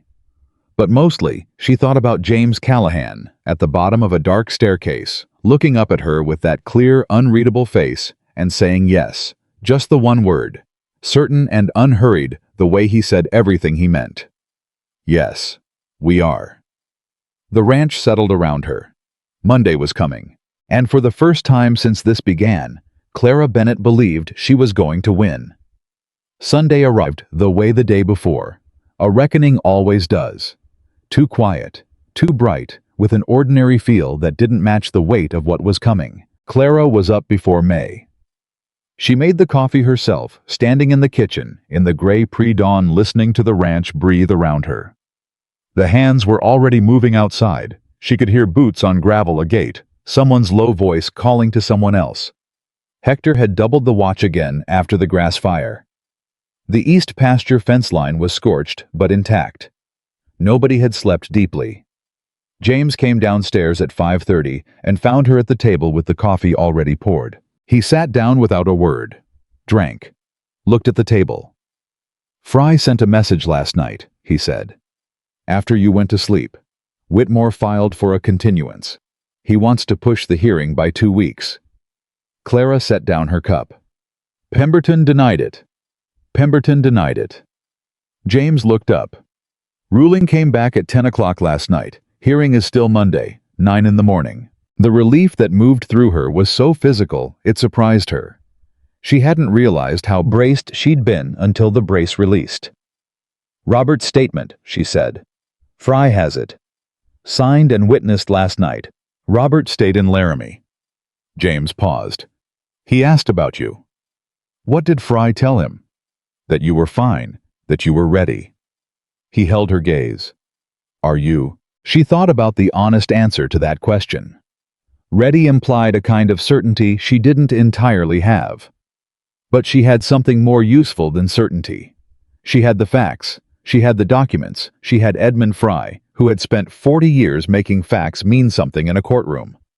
Yes, she said. He nodded once and drank his coffee, and they sat together in the early morning quiet, the way they had been doing for days. Now two people who had started as strangers and had somewhere along the way stopped operating like them. May came in at 6 and looked at the two of them at the table and the already made coffee and said nothing, which was how May expressed approval. The morning moved quickly after that, with the particular momentum of a day that knows it's the last one before something changes. Hector came in with a report on the pasture damage manageable, would need reseeding in the spring, no structural loss. Will came in to ask about the supply run that had been postponed twice. May made a breakfast that was substantially larger than usual, which was her way of fortifying people she cared about without saying so. At 9, a rider came from town. Clara recognized the quality of Hector's voice when he came to the back door, the slight shift in register that meant news not routine. Whitmore's men left town this morning, Hector said to James. All of them. The gray coat, the others. Silas Crane's still there, but the hired hands are gone. James and Clara looked at each other. He's pulling back the muscle, James said, because the hearing is tomorrow, and anything his hired men do now is evidence, Clara said. He's going to fight this in the courtroom only. Which means he's confident about something, James said. She felt it immediately, the specific unease of a plan that was working too cleanly. Whitmore didn't pull back out of good faith. Whitmore pulled back when he had something else in reserve. Fry needs to know, she said. James was already nodding to Hector. Hector left. Clara stood in the kitchen and turned it over. Whitmore confident. Lawyers only. Hired men gone. Crane still present. What did Crane have that Whitmore trusted enough to stand on the betrothal document, she said. He's found something in it, something we missed. James turned to look at her. Fry said it was problematic but not fatal, she said. What if Whitmore's attorneys found the angle that makes it fatal? What angle? She pressed her fingers to the table thinking. The document my brother signed, it was structured as a financial agreement, not a traditional betrothal. The debt forgiveness was the consideration. In territorial contract law, if Whitmore can argue that the consideration was delivered, meaning Robert's debt was cleared before the agreement was voided, then the contract stands regardless of how it was obtained. James was very still. Did Whitmore clear the debt? He asked. I don't know, she said. Robert never told me the details of how the debt was settled after he signed. She looked at James. If Whitmore paid off that debt even partially before I left Cheyenne. Then he has a delivered consideration argument, James said. And Porter's statement about the debt's fraudulent origin becomes a separate issue from whether the contract itself was performed. I need to talk to Robert, she said.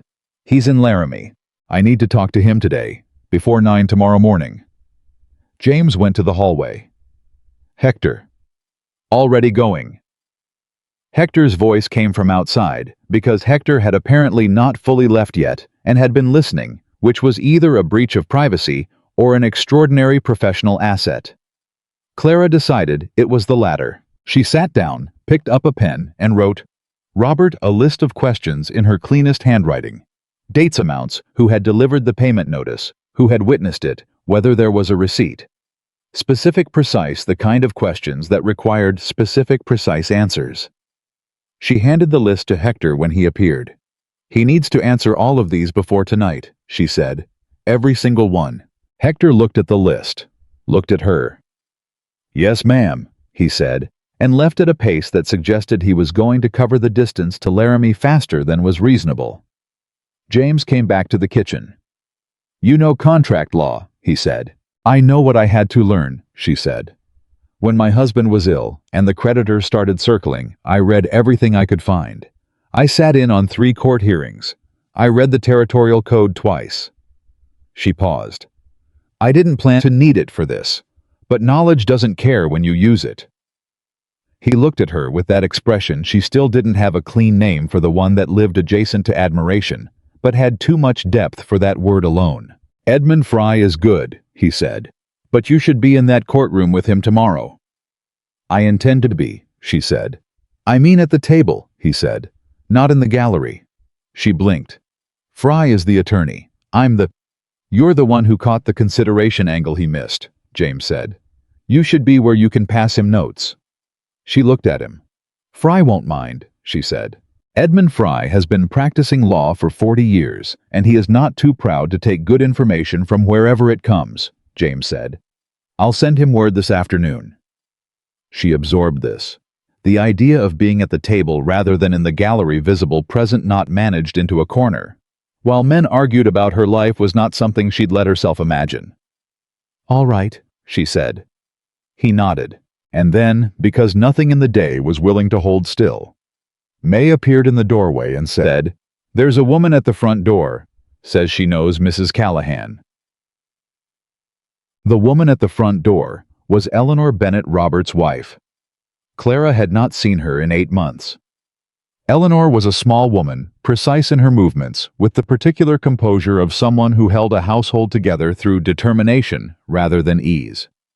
She was standing on the porch with a traveling bag and an expression that was not quite apology and not quite resolve, but something between the two. Eleanor, Clara said. Clara. She looked past Clara into the house and then back. Robert told me everything last night, after he gave the statement. A pause. I want you to know I didn't know about what he agreed to. I would not have... She stopped. I wanted to say that to your face. Clara looked at this woman she had liked for 7 years. I know you didn't know, she said. Come in. Eleanor came in. She shook James's hand in the hallway with the directness of a woman who understood exactly what she was walking into. She accepted May's tea. She sat at the kitchen table. Robert is coming himself this afternoon, Eleanor said. He wants to be here, for the hearing. He doesn't need to be at the hearing, Clara said. His statement is already filed. He wants to be there, Eleanor said simply. He says if he's going to undo what he did, he should do it all the way. She wrapped both hands around her teacup. Clara, I know you're angry with him. You have every right to be. But for what it's worth, he hasn't slept in a week. He came to me the night after you left Cheyenne and told me what he'd done, and I've watched him try to live with it since then.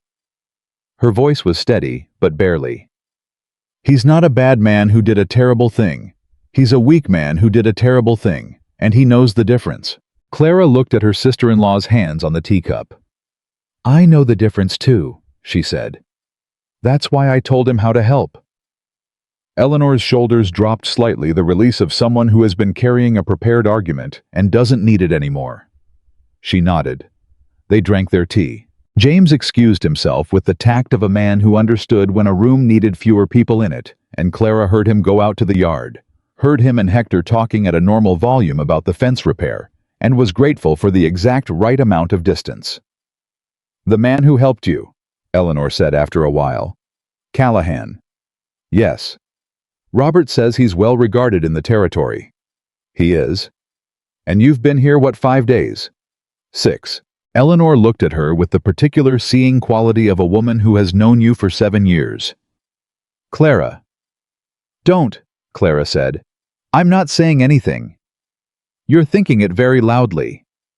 Eleanor almost smiled. The almost smile was Eleanor's version of a full one. I'm thinking that you look different than you did in Cheyenne. You look like someone who's been sleeping. I have been sleeping, Clara said. For the first time in 2 years. That's the whole thing, isn't it? Eleanor said quietly. It wasn't quite a question. Clara looked at her teacup. I don't know what it is yet, she said honestly. I know what it feels like. I don't know what it means. Sometimes those are the same thing, Eleanor said. Sometimes they're not, Clara said. And I can't afford to be wrong right now. Eleanor was quiet for a moment. After Monday, she said. After Monday, Clara agreed. Robert arrived at 2 in the afternoon, and the conversation between him and Clara lasted 20 minutes and was held in the library with the door closed. James did not ask what was said. Clara did not offer it.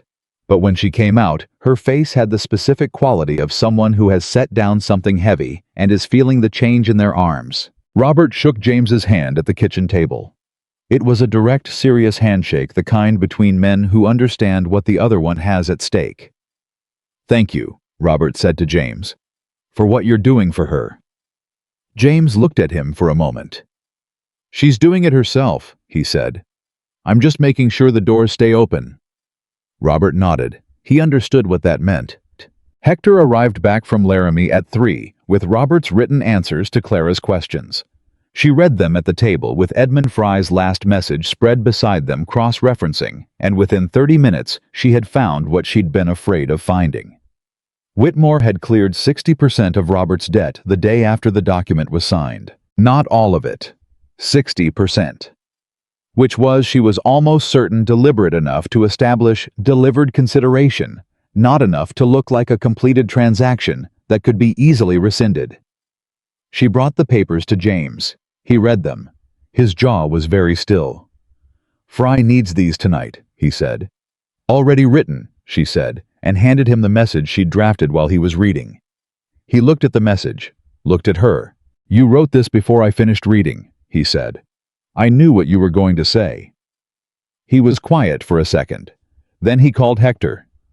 Fry's response came at 6 in the evening, and it was terse. The way Fry's messages always were when something had focused him completely. The 60% is their play. They'll argue partial performance binding consideration. Counter-argument, fraudulent inducement, voids all consideration, regardless of delivery. Stronger argument. The cleared amount was structured as a loan repayment, not contract consideration, per the original debt instrument. I need the original debt document. Robert, do you have it? Clara looked at Robert across the kitchen table. The original debt document, she said. The paper Whitmore's man brought you in December. What happened to it? Robert reached into the inside pocket of his coat and put a folded paper on the table. Clara stared at it. You had it the whole time, she said. I didn't know if I should tell you, he said. I didn't know which way I was going to go until... He stopped.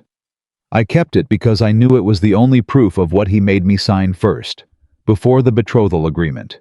It proves the debt was his instrument from the beginning. Clara picked up the paper with hands that were completely steady. She didn't allow herself to feel the magnitude of this. Not yet. She read it, once fast, once more slower. She set it down. She looked at James. This is everything, she said. This is the original debt fabrication document, with Whitmore's holding company seal. It predates the betrothal agreement by 30 days. This proves the debt was manufactured specifically to create the pressure that produced the signature. She pressed her palm flat on the paper. This doesn't just void the consideration argument. This exposes the entire mechanism.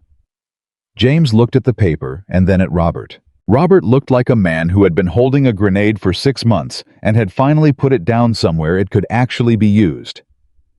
I'm sorry it took me this long, Robert said. You have it now, James said. The judgment was gone from his voice. Just the fact-forward looking. That's what matters. Clara folded the document carefully. She put it with the others. She looked at Hector, who was already in the doorway. Tonight, she said. Tonight? Hector confirmed and left. Tete. They ate supper, late all of them. May and Hector and Robert and Eleanor and Will, who appeared at the back door at the right moment and was waved in by May without question. The table was full in a way the kitchen hadn't been in years, and James sat at the head of it, with the stillness of a man who is registering something he doesn't quite have words for yet. Clara sat at the other end. She watched him look at the table, at the people around it, at the food May had made with the particular abundance she deployed when she wanted a moment to last. He caught her looking. He didn't look away. Neither did she. It lasted 1 second, maybe 2. And then Robert asked Hector something about the ranch's water rights, and the conversation pulled in another direction, and Clara looked at her plate, and the moment passed. But it had happened, after supper. After Robert and Eleanor had gone to the guest rooms, and Will had gone back to the bunkhouse, and Hector had done his final round, and May had gone to bed. Clara and James were alone in the kitchen again. It kept coming back to this. The kitchen late 2 people who had started as a story they told strangers to buy themselves one night. She was washing the last of the cups. He was sitting at the table with his coffee, and she could feel him behind her, the way you feel. Weather present specific changing the quality of the air. After tomorrow, she said.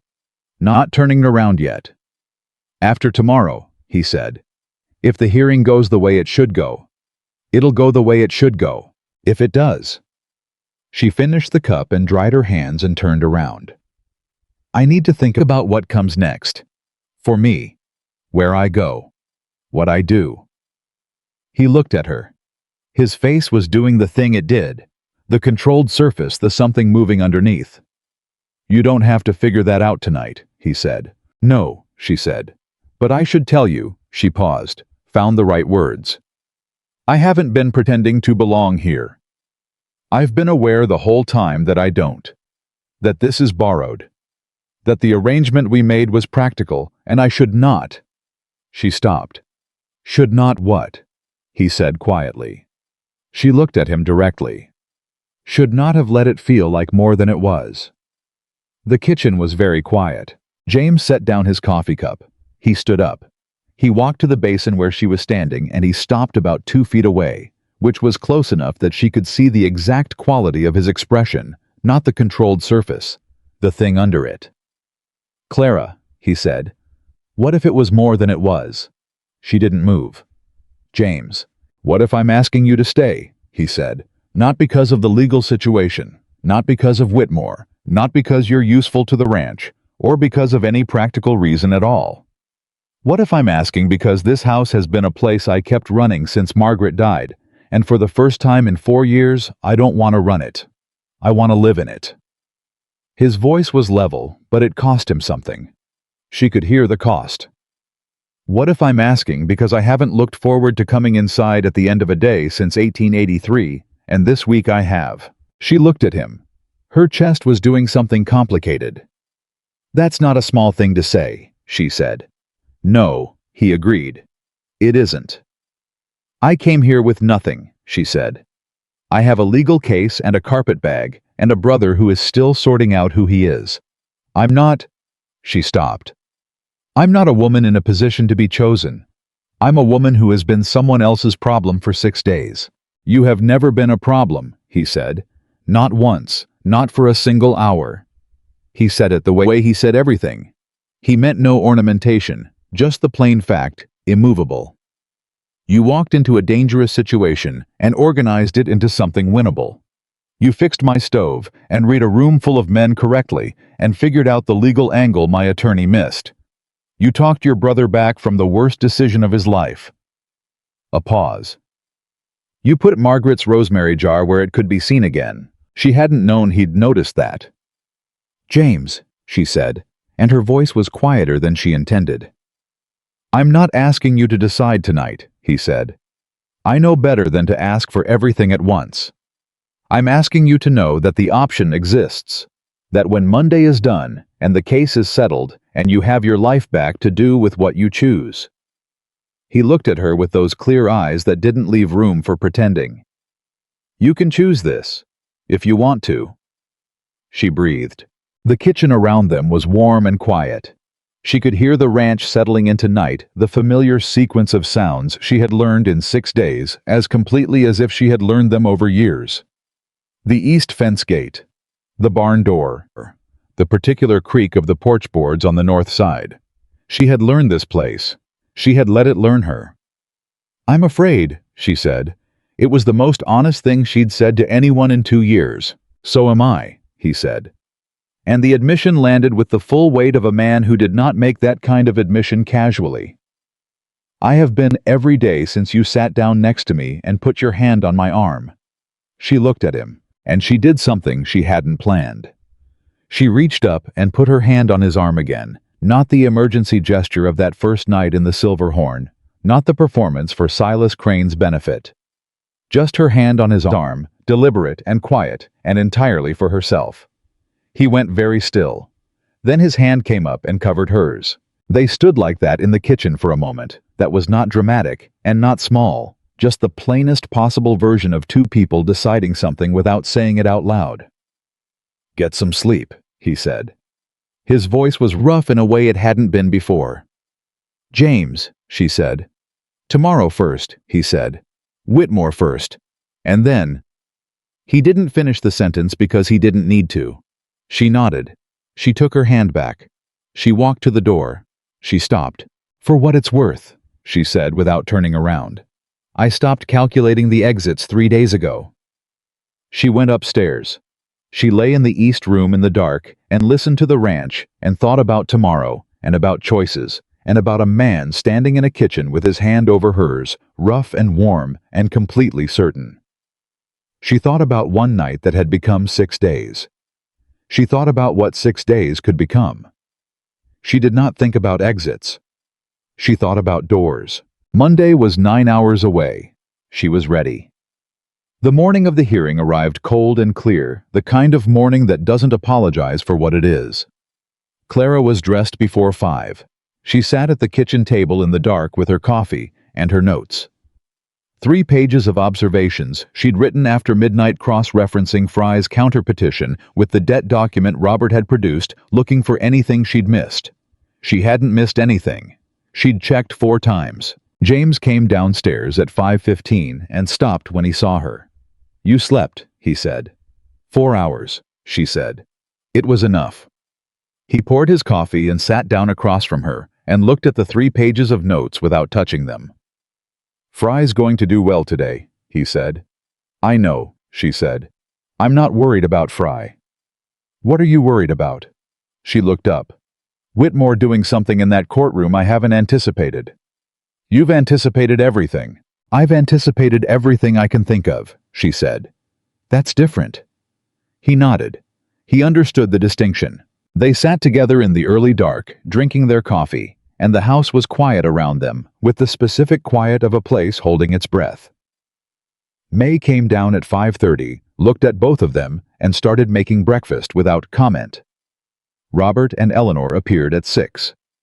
Robert in his best suit, Eleanor, with the composed expression of a woman who had decided what kind of day this was going to be, and intended to hold that decision. Hector knocked at the back door at 6:15. "Horses are ready," he said. "I'm riding with you." James looked at him. "Not asking," Hector said. James almost smiled. "All right." Will appeared at the back door behind Hector with his hat in his hands, looking like a man who had something to say and wasn't sure of his welcome. "Will," James said. "I'd like to come too," Will said. I know it's not my business, but I'd like to come." May spoke from the stove without turning around. "I've already packed food for 8 people." Nobody argued with that. They rode into Dust Creek at 8:30. James and Clara in front, Robert and Eleanor behind them, Hector flanking Will, and 2 other hands following at a respectful distance. It was, Clara would think later, more procession than she'd planned, and exactly what was needed, because when they came down the main street, people noticed.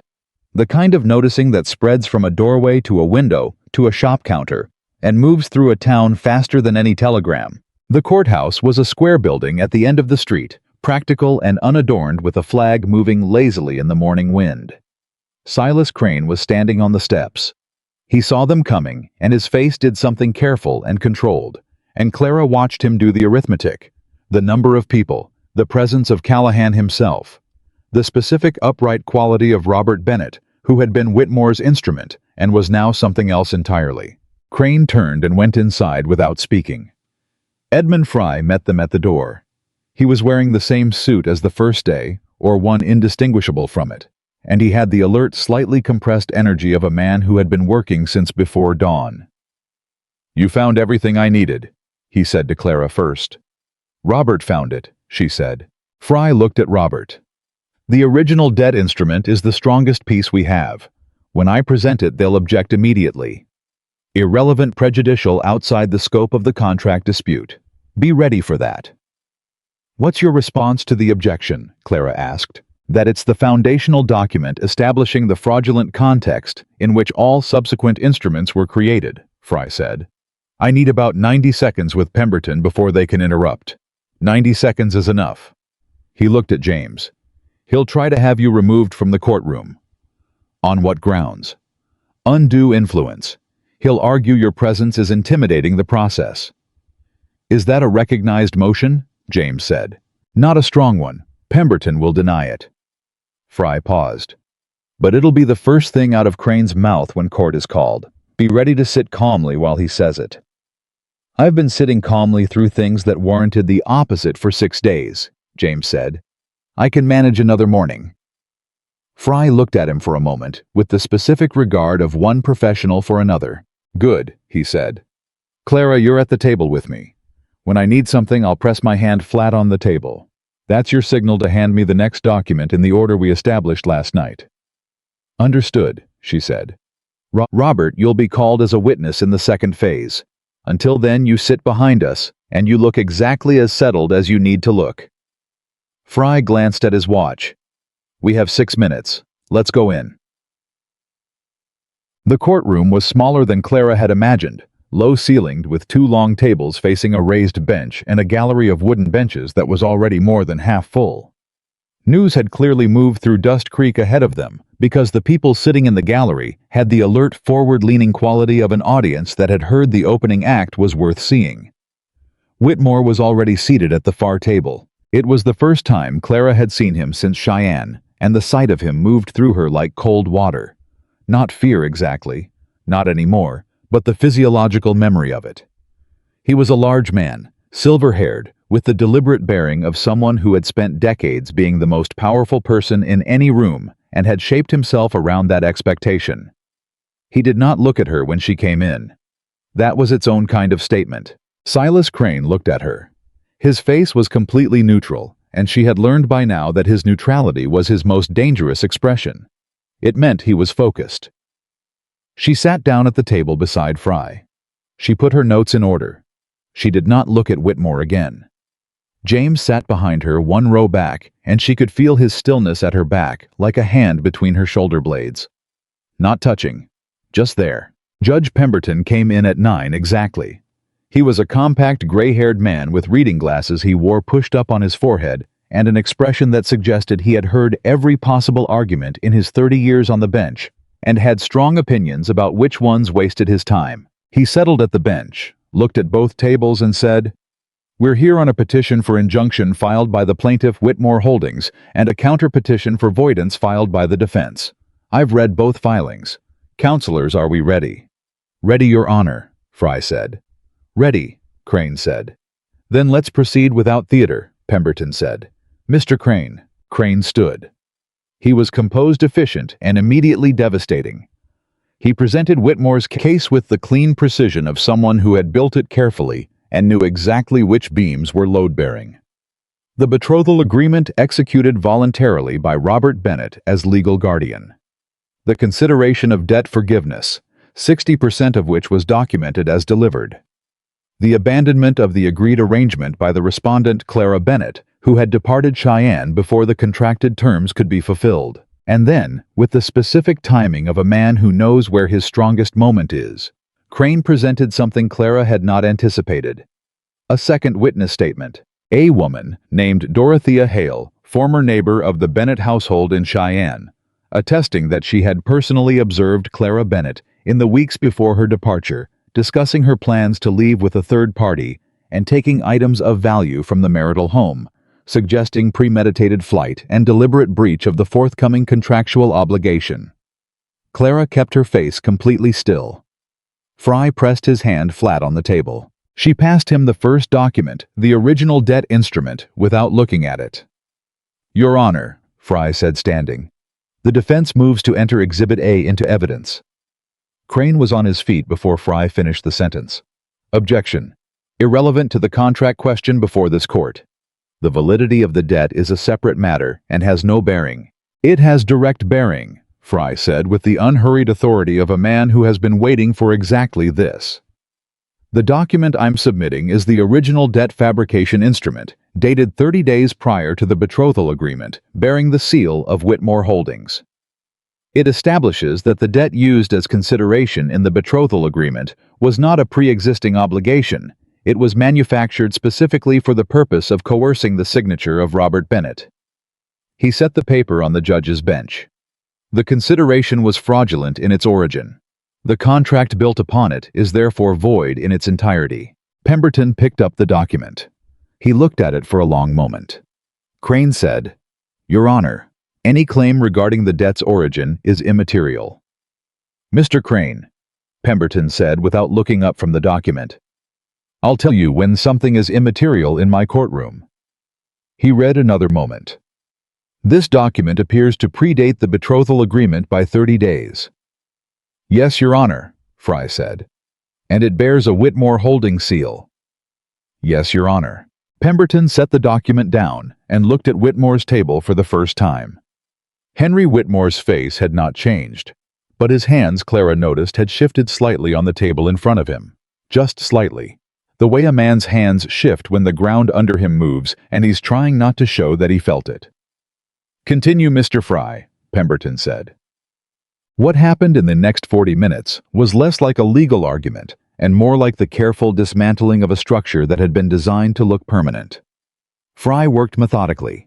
The debt document, then Porter's statement, then the letter from Clara's carpet bag. Each piece placed precisely, each one tightening the architecture of the fraud that had produced the betrothal agreement. And then Robert was called. He walked to the witness stand with the particular gait of a man carrying something heavy toward the place where he has to put it down. He sat. He looked at the courtroom, once found Clara's eyes, and held them for exactly 1 second. She gave him the smallest nod. He turned to Fry. He answered every question with the specificity Clara had asked for in her list dates amounts, the exact words Whitmore's man had used when he came to the house in December, the sequence of events, the document he had been given to sign the document he had kept. He did not minimize what he had done. He did not attempt to reframe it. He described in plain terms the moment he had understood that he was being given a choice between his financial survival and his sister's freedom, and the choice he had made, and that he had been wrong to make it. The courtroom was very quiet when he finished. Crane cross-examined him for 15 minutes, looking for the seam, the inconsistency, the detail that didn't hold. He didn't find one. Robert had lived with the facts for 6 months. He knew them better than any attorney could challenge them. When Crane sat down, he had the expression of a man who is revising his assessment of the morning. Fry presented the Dorothea Hale statement, last not to contest it, but to recontextualize it. Yes, Clara had discussed her plans to leave with someone. Yes, she had taken items from the marital home. The items were her own possessions, documented in her late husband's estate inventory. The discussion of her plans was a conversation with her late husband's attorney about her rights as a widow. The statement proved nothing except that Clara Bennett had been making informed decisions about her own life, which was her legal right as a widow, with no contractual obligation, yet in force on the date of her departure. The contract was not yet binding on that date, Fry said, because the consideration was fraudulent, because the consent was coerced, and because no court in this territory should uphold an instrument designed to transfer a human being like a parcel of land in exchange for a manufactured debt. He paused. The counter-petition requests full voidance of the betrothal agreement, dismissal of the financial abandonment claim, and a finding that the debt instrument produced by Whitmore Holdings constitutes fraudulent inducement under territorial law. Pemberton had been writing notes for the last several minutes. He stopped writing. He looked at Whitmore's table. "Mr. Whitmore," he said, "you're welcome to take the stand." A long silence. Silas Crane leaned to Whitmore and spoke quietly. Whitmore's jaw was set. His hands on the table were perfectly still, now the stillness of someone who has made a decision. "The plaintiff declines," Crane said. Pemberton nodded. He picked up his pen. "I'm going to give you my ruling now," he said, "because I believe in not making people wait for things that are already clear." He looked at both tables. The betrothal agreement is void. The fraudulent debt instrument predating and producing that agreement is hereby entered into the permanent record of this court. The financial abandonment claim is dismissed. The counter-petition is granted in full. He set down his pen and looked at Whitmore directly. "Mr. Whitmore, the Territorial Attorney General's office will receive a copy of today's record. What they do with it is their business. But I want to say clearly in this courtroom on the record, the law exists to protect people from exactly what this court has reviewed today. I hope you understand that." Whitmore said nothing. Pemberton stood. Everyone stood. He left, and the courtroom exhaled. Clara did not feel it immediately. That was the strange thing. She had been braced for so long that the release didn't arrive all at once. It came in pieces like ice, thawing each section, letting go in sequence. Fry put his hand on her arm. "It's done," he said. She nodded. She looked at the papers on the table in front of her. 6 days of running, 2 years of managing fear, her mother's voice telling her to keep her face neutral, her late husband pressing a small gun into her hands and saying, "I'm sorry, I can't do better for you than this." All of it contained in a stack of documents that had just been ruled upon by a man in reading glasses who believed in not making people wait. She stood up. Robert was there when she turned around, and he put his arms around her before either of them had decided to do it, and she let him, because whatever he had done, and whatever came after, he was still the person who had known her longest in the world. "I'm sorry, Clara," he said into her hair. "I know," she said. "I know you are." Eleanor's hand touched her shoulder briefly, a small specific pressure that said everything Eleanor didn't say aloud. And then James was there. How was standing slightly apart from the family cluster, not intruding, hat in hand, watching her with the expression she had finally found a name for over the course of 6 days. It was not admiration, and it was not protectiveness, and it was not the complicated thing she'd been afraid to identify. It was simpler than all of those. It was the look of someone who has decided something and is waiting to see if the other person has decided the same. She walked to him. "It's done," she said. "I heard," he said. "Pemberton granted everything." "I know." She looked at him. "You're not surprised?" "No," he said. "I told you Monday was going to go the way it should go." She almost laughed. She came very close. "James," she said. "Clara," he said. And then, because they were standing in a courtroom where 12 people were still milling around, and Silas Crane was visible in the corner, and Hector was watching from the doorway with absolutely no expression, and Will was trying very hard to look at the ceiling. She put her hand on his arm for the third time. The first time had been an emergency. The second time had been a decision made in a kitchen at night. This time was something else. This time it was a statement made in daylight in a room full of witnesses by a woman who had spent 6 days learning the difference between surviving and choosing. He looked down at her hand on his arm. He put his hand over hers. Same as the kitchen. Same warmth. Same certainty. "Let's go home," he said. Those 3 words. She felt them settle somewhere central and permanent. "Yes," she said. What happened after the hearing was less a dramatic resolution than a gradual accumulated return to the world. Fry filed the necessary follow-up documents that afternoon. The Territorial Attorney General's office sent a representative to collect the court record within a week, and 2 months later, an investigation into Whitmore Holdings would be formally opened, the first of what would become a sustained examination of how the company had acquired 30% of its land holdings over the previous decade. Gerald Porter, who had hidden himself in a small town east of Cheyenne, came forward when he heard the investigation was moving. His testimony added 6 additional documented cases to the record. Whitmore never came to trial. He settled 3 civil suits in the spring, forfeiting 2 sections of contested land and a sum that the territory used to fund a new land registry office specifically designed to prevent the kind of procedural manipulation he'd built his empire on. Silas Crane left Wyoming the following year and took a position in a law firm in St. Louis. The gray coat was never seen in Dust Creek again. Clara's late husband's land was confirmed in her name by the territory's land office in November. She didn't sell it. She leased it to a family from Nebraska who had been looking for a foothold in Wyoming at a rate she set herself, and that Robert told her was too low, and that she told Robert was none of his business. Robert and Eleanor went back to Cheyenne. The road between them and Clara was not the same road it had been before December.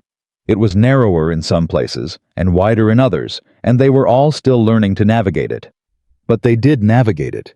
That was the thing about the Bennetts. They were people who kept trying even when trying was harder than stopping. Hector got a raise in October, which he acknowledged by nodding once at James and going back to work. Will grew 4 inches by the following spring and developed an opinion about fence posts that Hector found irritating and Clara found quietly hilarious.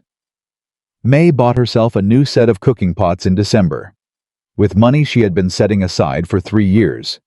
And when Clara asked what had finally prompted the purchase, May said, "I decided the old ones had done their time." And that was the most May had ever said about anything, and Clara stayed. Not because she had to, not because the arrangement required it, or the situation demanded it, or the legal case made it the safest option. Those reasons had expired with Judge Pemberton's ruling. She stayed because on the evening after the hearing, when they rode back to Callahan Ranch in the late afternoon light with Robert and Eleanor ahead of them and Hector behind and Will talking at Hector about something, Hector was pretending not to listen to. She had looked at the gate coming up on the road and felt in the most specific and unmistakable way that she was coming home. She had not had that feeling since before Thomas got sick. She had not known how much she missed it until it happened again. She stayed because 3 days after the hearing, James took her to the North Field to show her the water situation that had finally been resolved, and on the way back, he told her not as a declaration, just as a fact. He was deciding to share that Margaret had wanted to plant apple trees along the east fence line, and he'd never done it, and he thought maybe next spring he would if she thought it was a good idea. She told him it was a good idea. He nodded, and they rode back, and nothing else was said, but the apple trees got planted in April, and every time she looked at them, she thought about a woman she had never met, whose handwriting she had once smoothed her hand across. And she thought about the strange branching continuity of lives that leave things behind for other people to tend. She stayed because James Callahan one evening in the library unlocked the drawer that had held the documents and put her late husband Thomas's name on a small piece of paper alongside Margaret's name, and pinned them both to the inside of the drawer where no one would see them, but nobody needed to see them, because some things you do for the people who aren't here anymore, and you don't require an audience for that. She cried when she saw it. She hadn't expected to.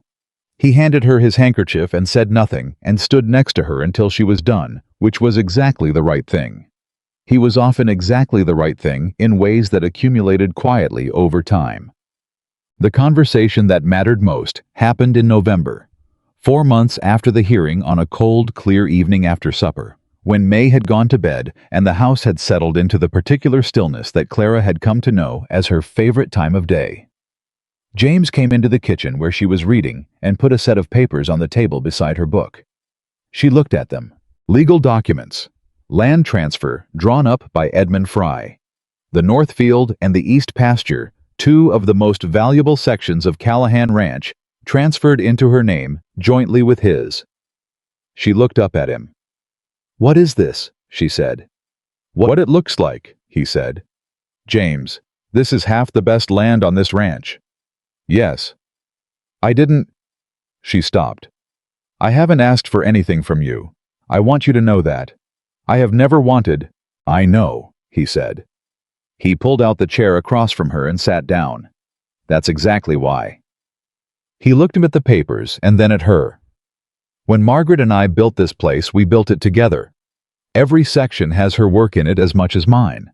When she died, I kept it going because you keep things going. That's what you do." He paused. "But I've been running this ranch alone for 4 years, and I've been telling myself that was fine, that I had what I needed." He met her eyes. "I didn't have what I needed. And you've known what was missing in this place since the morning after you arrived." She looked at the papers. "This is a very large gift," she said carefully. "It's not a gift," he said. "It's an acknowledgement of what you've built here in 4 months." A pause. "And it's a question." She looked at him. "I'm asking if you want this to be yours," he said. "Not borrowed, not temporary, not an arrangement we keep renegotiating." His voice was steady, but she could hear what it cost him. This man who had closed himself off for 4 years and was now sitting in a kitchen in November, asking for the most vulnerable thing he knew how to ask for. "I'm asking if you want to stay. As my wife. Actually, my wife. Not the story we told Silas Crane." The kitchen was very quiet. Clara looked at the documents, at his hands on the table, at the man across from her who had picked up her carpet bag without being asked and told 3 armed strangers to do their arithmetic and fixed the east fence and planted apple trees and pinned 2 names inside a drawer and handed her his handkerchief and said nothing and stood next to her until she was done. "You kept the handwriting on the rosemary jar," she said. He blinked. "What?" "You let me put Margaret's rosemary jar where it could be seen. You didn't ask me to move it. You didn't put it away." She held his gaze. "You're not a man who wants to replace what you lost. You're a man who wants to build something new without forgetting what came before it." He was very still. "Yes," he said quietly. "I can do that," she said. "I can do that with you." He looked at her for a moment with those winter sky eyes that she had learned over 4 months and 6 days that had started everything to read completely. "Is that a yes?" he said. "James." She put her hand on the papers, on top of his hand. "That's a yes." He turned his hand over and held hers. They stayed like that for a long moment in the warm kitchen, with the land documents on the table, and the rosemary jar on the shelf, and the apple trees out in the dark on the east fence line, and the whole long, improbable thread of it one night. One lie, one hand on an arm, in a dangerous room leading here to this. "I should tell you something," he said. "What?" "I knew," he said. "That first morning, when you came downstairs and the coffee was already made. I knew it wasn't going to be one night." She looked at him. "You didn't say anything. You weren't ready to hear it. And now—" He lifted her hand and held it between both of his. "Now you're ready," he said. She looked at this man, this particular, specific, difficult, certain man, and she felt something she had not felt in so long, she'd nearly forgotten the shape of it. Not safety, though, there was that. Not gratitude, though there was that too. Just the plain, solid, unornamented feeling of being exactly where she was supposed to be. "One night," she said. "One night," he agreed. "And then the rest of it. And then the rest of it." Outside, the Wyoming night was wide and cold and full of stars, and Callahan Ranch was exactly what it had always been. Good land, honest work. A house that had known grief and learned to hold it. And inside it, two people who had started as a story and become the truest thing either of them had. Clara Bennett had walked into the Silver Horn Saloon with nothing but a carpetbag and a broken latch and the last of her dignity, and she had put her hand on a stranger's arm because she had no other door left open. She had not known then that the stranger would become the kind of man you build a life with. She had not known that the door she chose in desperation would turn out to be the one she'd been looking for all along. But that was the thing about the right door. You didn't always know what it was until you'd already walked through it and turned around and seen where you were standing. She was standing in the right place. She had been from the moment she said one night nothing more and meant it and was wrong and was glad.